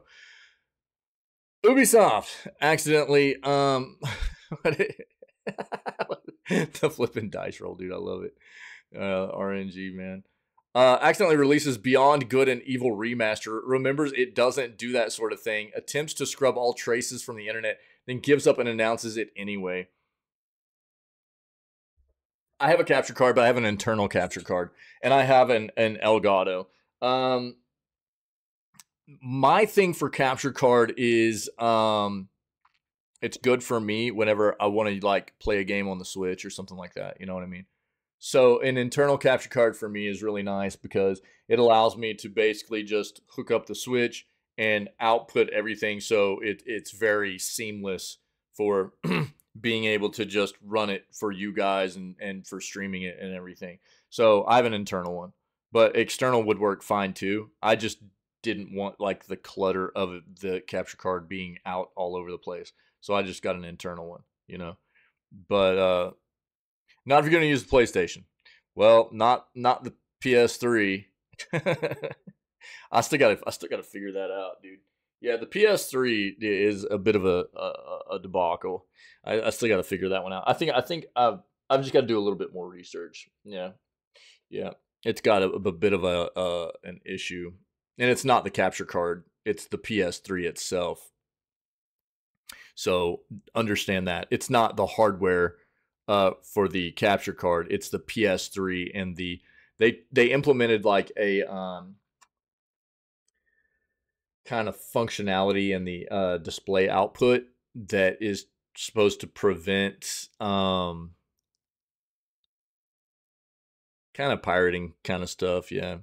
Yeah, and I did and it didn't work, which is why we didn't get Castlevania played last year. I bought something else that was supposed to work, it still didn't work. I did a bunch of research online, and I kind of had to finally just drop. I was spending too much time on it.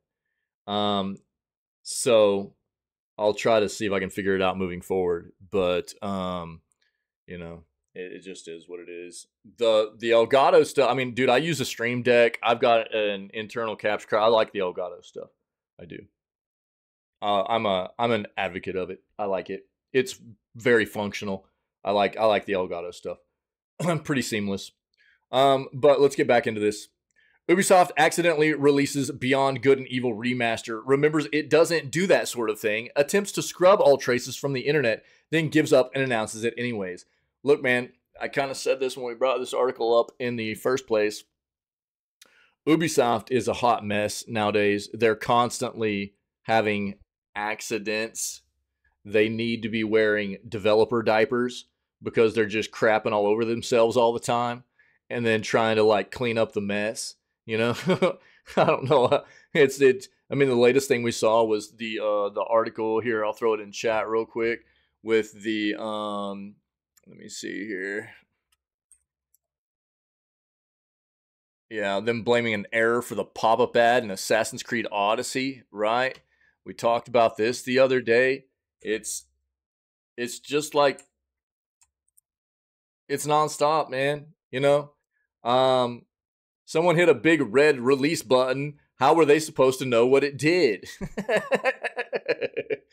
So, update. Looks like Ubisoft's given up trying to keep this one quiet. In a post on Twitter, the company threw in the towel and admitted it has a 20th anniversary remaster of Beyond Good and Evil on the way, with more info to come in early next year. The company also said that the build that went out to Ubisoft Plus subscribers as part of this leak, quote, is not indicative of the final game. So there's some hope for those of us put off by those dodgy screenshots making the rounds. Well, it looks like the cat's out of the bag. Happy 20th anniversary. This was their tweet to Beyond Good and Evil. Well, we cannot wait to show you more about the special edition. More news to come in early next year. Original story was, for years, Ubi had one single job, not releasing Beyond Good and Evil games to its credit, it's done the work with aplomb for a good long while now. Sure, sometimes we'll get some fanciful Beyond Good and Evil 2 trailer, a LinkedIn bio will change, or Joseph Gordon-Levitt will appear, but the studio's fundamental principle of not releasing a game in the series has never wavered. Yeah, until yesterday. Oh, man.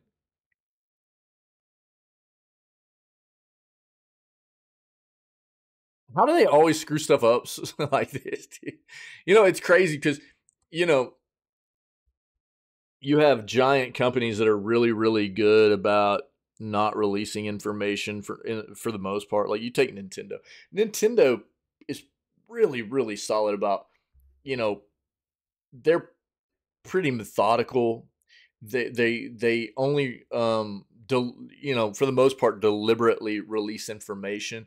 I mean, dude, even their showcases, you don't even find out when they're doing showcases till like the day of or the day before, maybe, you know.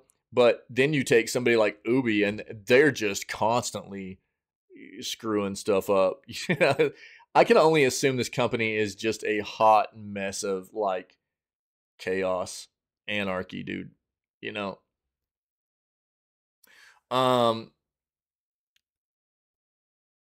I don't know.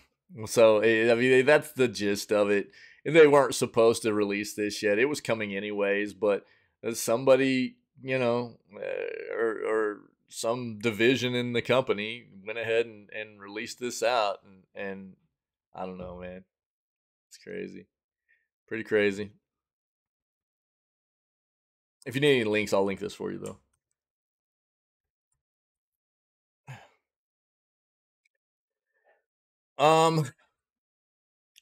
All right, so PlayStation Plus monthly games for December: Lego 2K Drive, Power Wash Simulator, and Sable, dude. I haven't heard much about 2K Drive yet.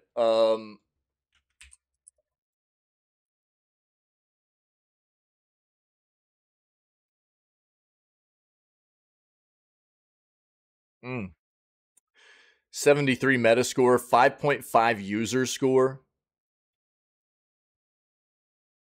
It's about the same across all platforms, even worse on Switch.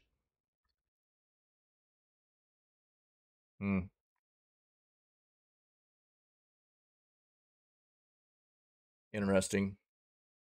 People love Power Wash Simulator, though, and Sable's supposed to be a banger also. All of these are going to be playable on December 5th.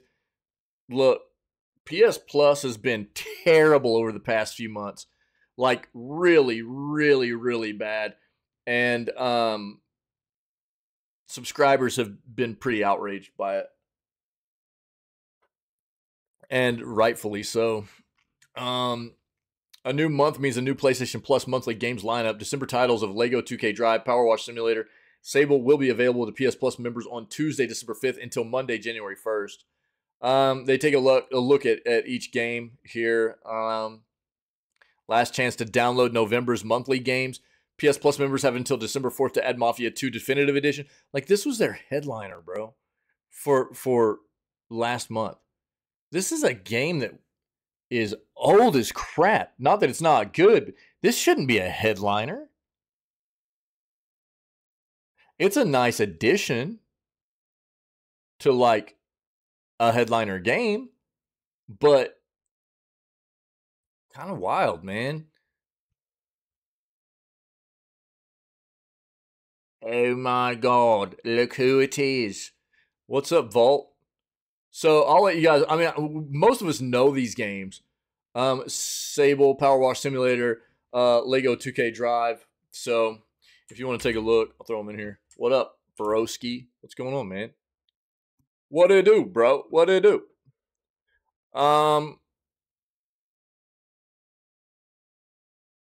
Yo, this is from Ferret. So, apparently there was a starter pack that came out for Destiny 2. I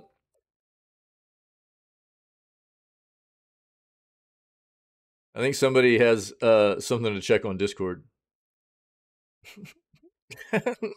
True. I think you got a Discord message. Is true around here? Ferret always gets true. Following a brutal backlash from fans and content creators, Bungie has suddenly stopped selling that $15 starter pack of mid guns and materials for Destiny 2. The starter pack is a nakedly obvious noob trap and nobody should be tempted. God dang, dude. Destiny 2 is not having a great year. If you've not been following the trials and tribulations of Bungie's 2023, here's a quick rundown of the major lowlights.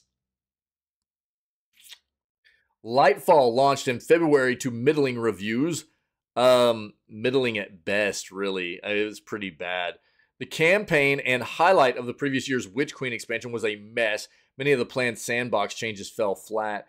Community mood has been on the rocks ever since, particularly following a disastrous state of the game in August, one so damaging to player sentiment that game director Joe Blackburn followed it up with a personal video address about what went wrong. A number of staff were laid off in October amid reports that Destiny 2 was running 45% below revenue projections for the year. The number of players is at an all-time low, at least in terms of Steam concurrence, and many players are looking to the final shape, which has been delayed to June instead of the beginning of this year, as this coming year, as a jumping off point to abandon the game. With all playing out, Bungie is in desperate need of some positive momentum. Instead, it seems content to keep digging itself into a hole with the release of Destiny 2 Starter Pack. And let me add something here. One of the big games that they have coming, they've been promoting, is a game called Marathon. It's an extraction shooter game. If you haven't seen the trailer or anything. And it has been delayed as well from this coming year to 2025. Bungie is in a bad spot. It's not looking good for Bungie, man. So apparently this was the starter pack.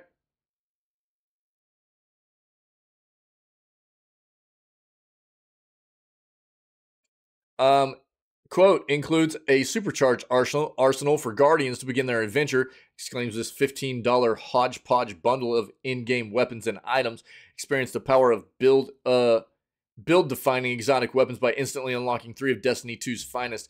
This is not true. It's a weird selection of guns. None of them are bad per se, but they're sure not bothering any sort of meta. If someone turned up to a group running them, I'd assume it's because they were bored with their actual good loadouts and wanted to up the challenge by running something off kilter for a laugh. Take a look. Traveler's Chosen. Ruinous Effigy. I'll let you guys read what these actually are. And the Sleeper Simulant. All these weapons are already available in Destiny 2's Momentum to Lost Lights, which means that you can buy them all with in-game currency. Interestingly, 2 of them would normally require you to also own Shadowkeep. So you're potentially saving some money on the price of an expansion that's currently $6 in the Steam sale. But even then, there are much better options available. Another Shadowkeep exotic, Wither Horde, is genuinely meta-defining, arguably one of the best weapons in the game. Which kind of reveals the purpose behind this pack. It's a noob trap, designed to build on the confusion of the already Byzantine methods of buying and playing Destiny 2. Starter Pack is billing itself as a way to get up to spec with desirable weapons, putting you in reach of the game's more aspirational content, but it's a lie. One that seems carefully crafted to not devalue any other piece of paid DLC. If you already own Wither Horde, maybe you wouldn't feel the need to actually buy Shadowkeep. Take Ruinous Effigy instead. Also in this pack is a set of cosmetics, a ship, a sparrow, and a ghost shell, and a handful of materials. The materials are particularly bizarre inclusion, presumably a token gesture at the vague concept of this achieving the bare minimum as a starter pack. Glimmer is easy to come by, but sure, 125,000 will at least let you buy a few upgrades and fragments for a subclass. And enhancement cores are always useful, especially if you haven't got 100 sitting around from years of play. The one measly Ascendant Shard is bordering on an insult, though. There's enough here to masterwork one piece of legendary armor, a thing that if you truly are a starter, you really shouldn't do on the low stat trash you'll be picking up, which is they're probably banking on you doing that.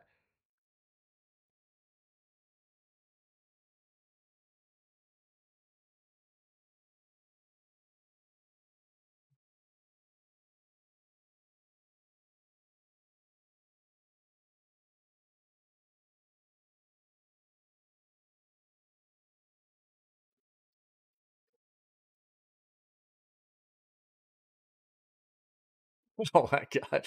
Oh man. Not the only ones that think this is bad. As noted by Games Radar, Destiny fans expressed their unhappiness with the whole thing. by hitting Destiny 2 starter pack Steam page with product tags like crime, capitalism, psychological horror, villain protagonist, and for some reasons, hentai.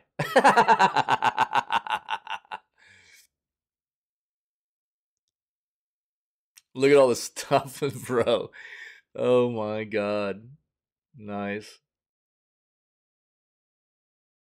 Bungie dutifully scrubbed the tags earlier today, but as the user rating quickly sunk below 50% and numerous high-profile content creators published videos decrying the pack, quietly threw in the towel and unceremoniously removed the whole thing from sale. Steam page is live, but there's no option to purchase it. Instead, it carries the simple message, Destiny 2 starter pack is no longer available in the Steam store. According to Steam database, it was retired at 5:30 p.m. Eastern Time on November 29th. About an hour after sales of the Destiny 2 starter pack were pulled, Bungie tweeted to say it was taken down because it was not something bringing joy. There's no words at this point on whether it will return in a reworked form or be replaced by a completely different package.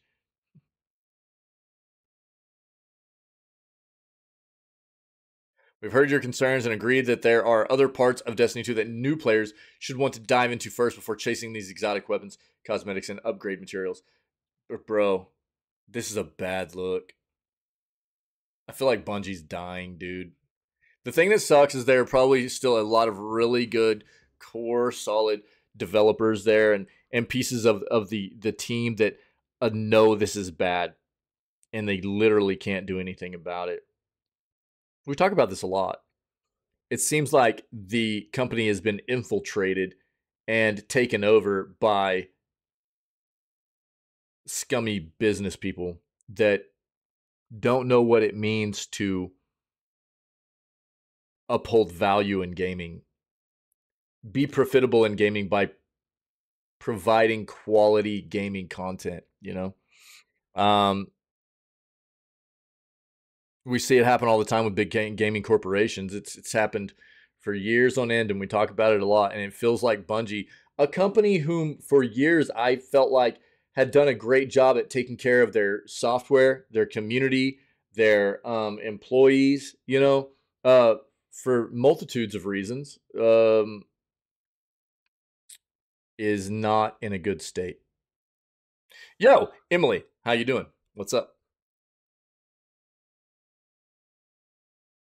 Happy Thursday. So it's thanks, Ferret. I appreciate it. Mission failed. We'll get them next time. Here's to hoping, buddy. I know you love this game, dude. And dude, I hope they figure out how to turn it around. It's not a good look, man. It really isn't. We'll talk about that last. Yeah, we'll talk about the EA patent last. Doing good?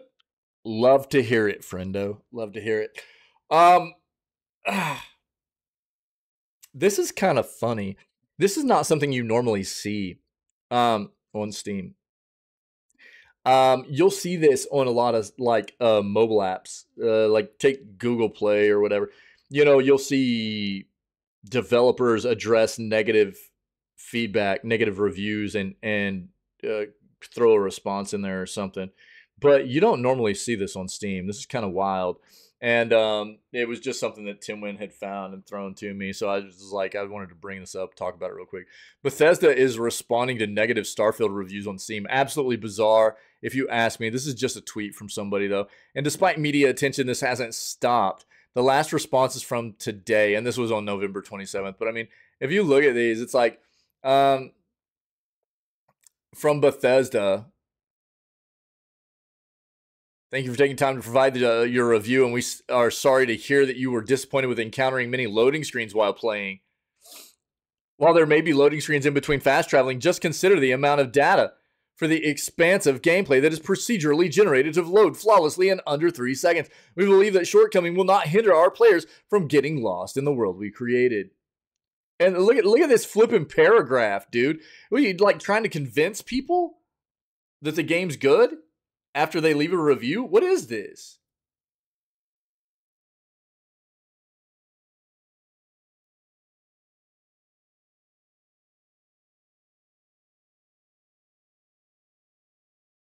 That is so weird.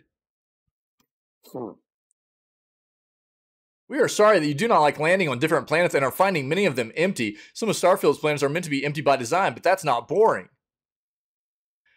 When the astronauts went to the moon, there was nothing there. They certainly weren't bored.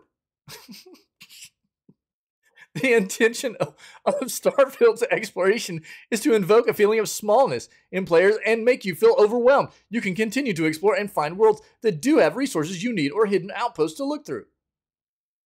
And then the default underneath it. Again. Jesus Christ.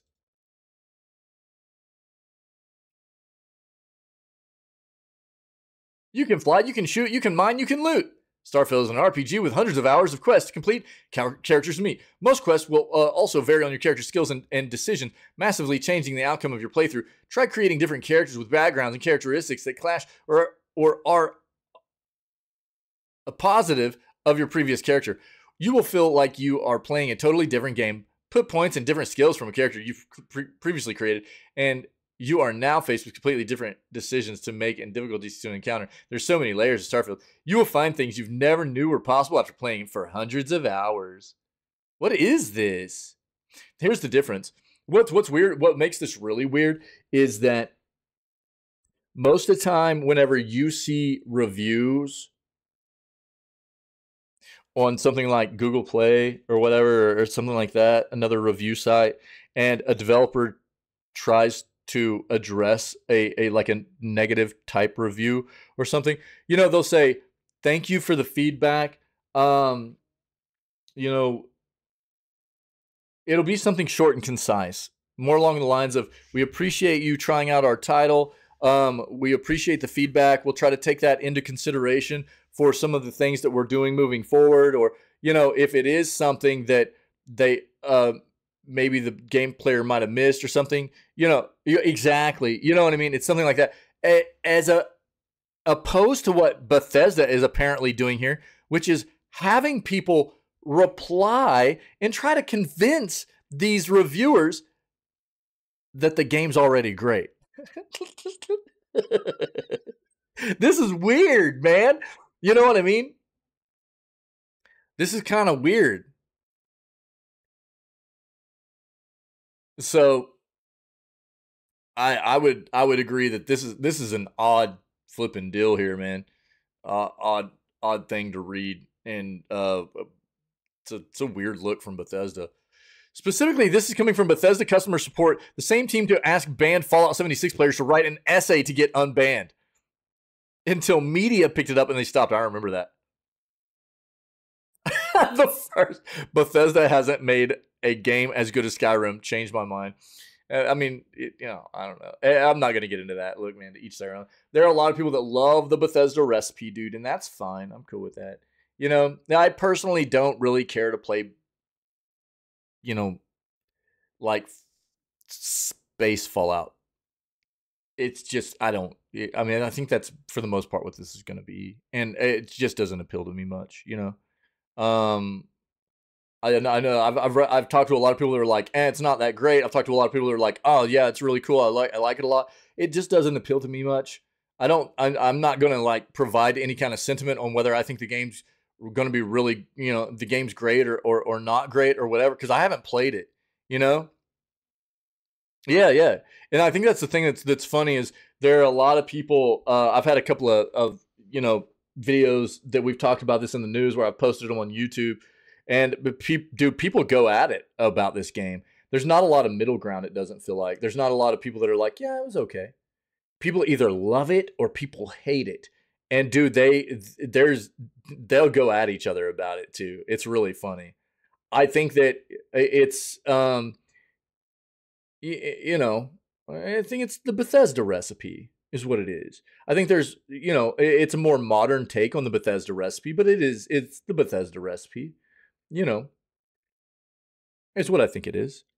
I can't tell you that explicitly because I don't have experience playing the game. It's not something I care to dive into, really. You know, it doesn't. As far as over other games that I want to play right now, I guess. Anyways, it doesn't mean I won't ever play it or anything, you know. But I have friends that have been playing this game. I have one friend in particular that's like, dude, I love it. I can't quit playing it. You know, and I'm like, oh, that's great, dude. I love to hear that. I'm not going to knock somebody for loving it. You know what I mean? That's cool. That's cool. It just doesn't really appeal to me right now. And you know, I'm happy for the people that have been enjoying it, but you know, it's not everybody's jam, dude. And I understand why too. I understand why. This is weird though. This is weird. Okay, this is these last two tabs I have here are about the same thing. And Tinwin gave me that previous thing about the Bethesda review responses and also this. And this is something very important I think we need to discuss here, because while most people will read this title and say, "Hey, you know, this sounds really cool. This is really dope. I can't wait to do something like this." You have to understand what company this is, and you have to understand the repercussions of what they're potentially going to do with this kind of implementation, this type of technology and mechanic. And the first thing that came to my mind, and Ferret and I have already talked about this morning, and the first thing that I responded to Tinwin with when he sent me this, before I even got into the news segment, was, you have to understand that this is EA, and you have to understand that while, yes, having your own voice being utilized in a game as an RPG is quite an enhancement for immersion, it's also significantly risky depending on how the company is going to address this. And EA, as we all know, right, is a very scummy company. And my big first thought about how terribly bad this could be used by EA was them putting some kind of disclaimer in their games that implement this kind of technology, saying, if you agree to use this and record your voice for use in this technology, then you agree to let us own your voice in any way we see fit moving forward.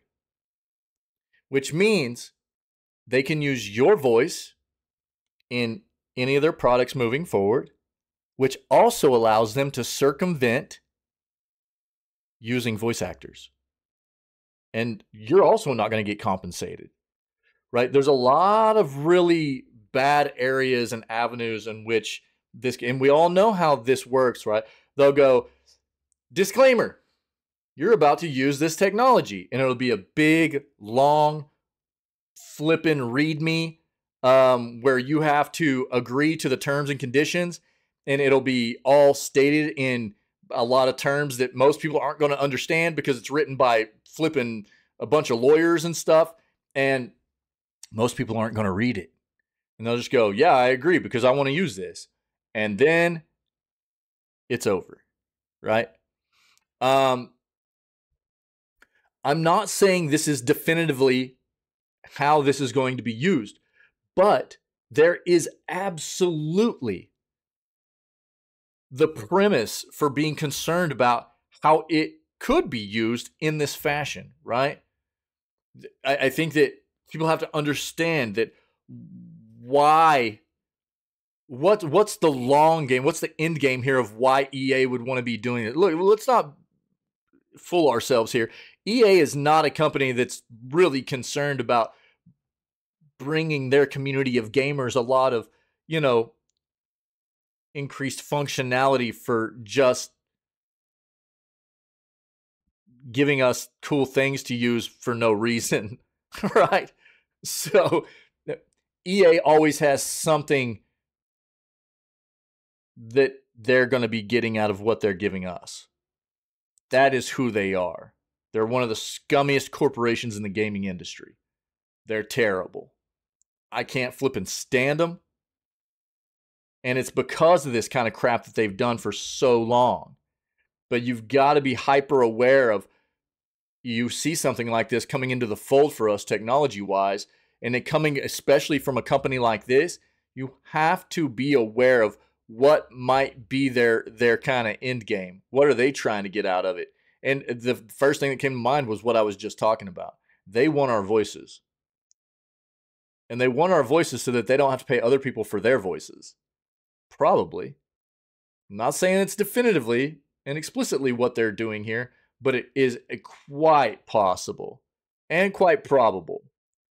So let's read this. A new EA patent lets players apply their own voices to game characters.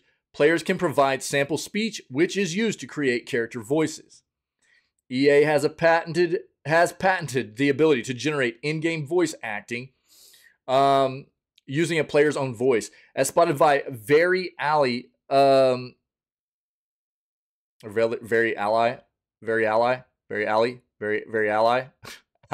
think it's Ally. Gaming. The patent, which is named Generating Speech in the Voice of a Player of a Video Game, was filed in 2020 but was published last month. The patent describes a process in which players input data that represents speech content, which is then passed through a synthesizer module, a voice converter, and a vocoder to generate new dialogue based on the sample. The idea is that players will be able to put their own voice in the game, with the most obvious example being the ability to make the protagonist sound like the player. The patent explains that previous attempts at generating speech in games often involved text-to-speech systems, where the game receives text and uses a synthesizer to generate audio speech. However, the patent says that, quote, such approaches usually require many speech samples, hours of speech samples, in order for the synthesizer to accurately capture the voice of the synthesized speech audio. And that if a different voice is needed, the synthesizer would need to be trained again with hours of new samples. The methods described in the patent, however, enable speech audio to be generated in the voice of a player of a video game using speech audio provided by the player and a voice converter. You can see here how this all kind of works through this small diagram here.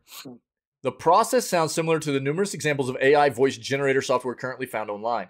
These can receive voice recordings of a person talking, then use AI to turn these into a text-to-speech tool, which can say anything in that person's voice in a manner that sounds convincing enough to fool some people. As ever, the filing of a patent is no guarantee that such technology will ever make it into a video game, but it could shed light into how future narrative-based EA games may involve character customization.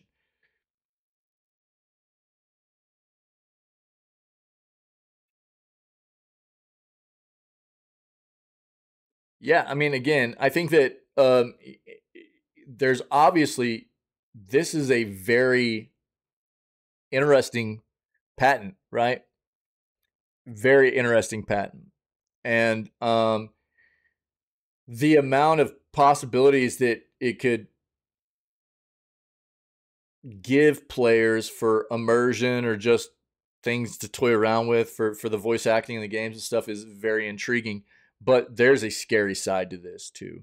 I think people need to be very, very concerned with how this is being. If we're sure that they're implementing something like this and they're not recording our voices, uploading our recorded voices, everything staying local for us or whatever, cool. But if they're going to be taking our voices and using them at will, and let's be fair, even if they say they're not, how many times have we had companies doing this kind of thing where we didn't find out until years afterwards that they were doing scummy stuff like this, you know? And then what do? Pay out some kind of lawsuit.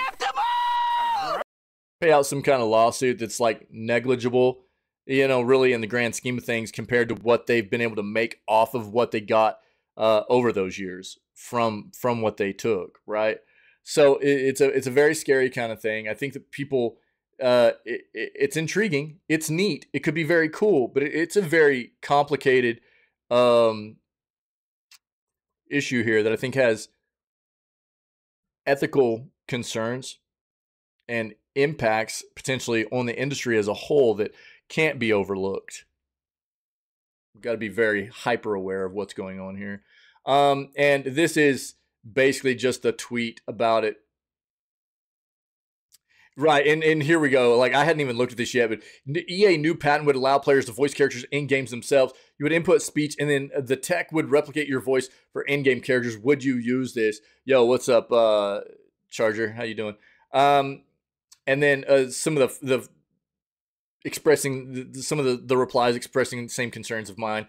undoubtedly with small print that lets them use your voice anytime they wish. So no, just hire and pay your voice actors.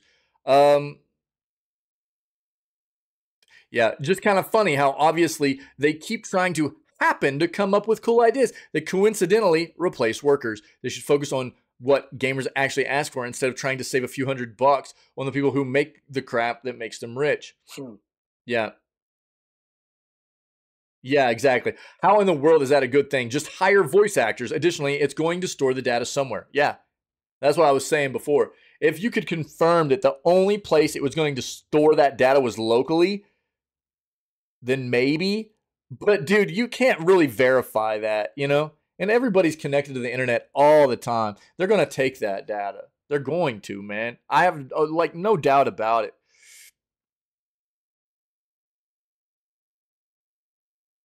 This is like signing up to be a Matrix battery. Yeah, dude. I mean, all these people are expressing the same kinds of concerns that I have right off the bat as well. I mean, and thank God, dude.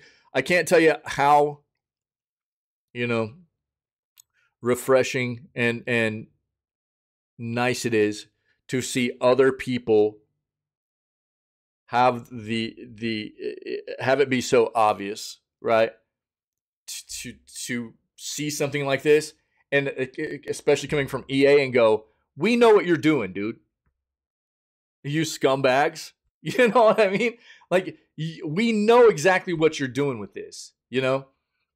But the reason that I really wanted to address it this morning was because I'm going to make a VOD of this. I'm going to put it on YouTube, and I want to make sure that if there were people that just saw this and just went, oh, well, that could be cool, and didn't think about the implications of what this meant for the industry as a whole and what EA would potentially be doing with your voice data, you know, you would then be aware, because it's very, very important that you understand what the implications and the repercussions are of something like this being implemented, okay?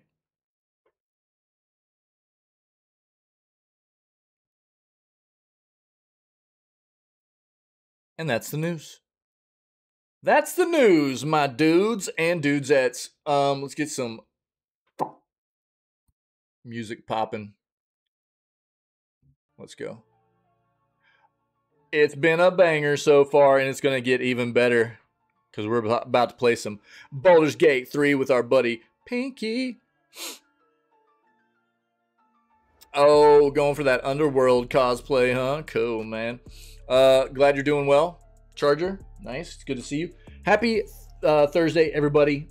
It was an amazing news segment. Thanks. Sorry that obviously we had our down day yesterday. It's never fun being away from the stream, man. But we did get a bunch of I got a bunch of stuff done yesterday. A big chunk of it was more content on the YouTube page. So there's more previous news segments, articles, important articles out of previous news segments that I've highlighted out and made into their own kind of mini VODs there on the YouTube page and stuff. So you can go check out some of that new stuff that's been put out there and dive into some of that. We got a few new integrations here into the channel as well, which I needed to get done, so that feels good. But we're going to move on, and we're going to play games for the rest of the day, specifically Baldur's Gate 3. So I hope everybody's week is going well so far. I hope you're having a great day today. If anybody's been able to hang out this morning and check out the content, you're not familiar with what we do. This is how we start out our stream every single day. 6 days a week, we're live every day but Wednesday, which was why we were off yesterday. But we always start off at roughly 6 a.m. CST CDT. We begin with video gaming news like we're wrapping up right now, and then we move on and play video games for the rest of the day. We got an amazing community here of awesome people. Video games is what brings us together, but we've got a amazing community of people that's all about spreading good vibes, lifting each other up, being void of toxicity, being civil about things, you know, and we're always looking for more people that fit that mold and are about spreading good vibes, man, to come be a part of what we do. So go check out the other content we have, whether it be the video gaming news segments that we've done previously, playthroughs that we've completed, funny clips and highlights, all that content's on the Twitch page, the YouTube channel, all that stuff. go take a look. And if you're enjoying it, man, come be a part of what we do, man, when we are live. We're always trying to find more good, cool people to be a part of this community, man. So other than that, man, stay healthy, stay safe, be kind to one another. I'm going to run us an outro real quick. Stream's not going down. We're not going anywhere. Just a nice outro to kind of segue out of the news segment. And as soon as the outro is finished, we will be ramping up to start our gameplay of Baldur's Gate 3. All right. You guys rock. Be right back.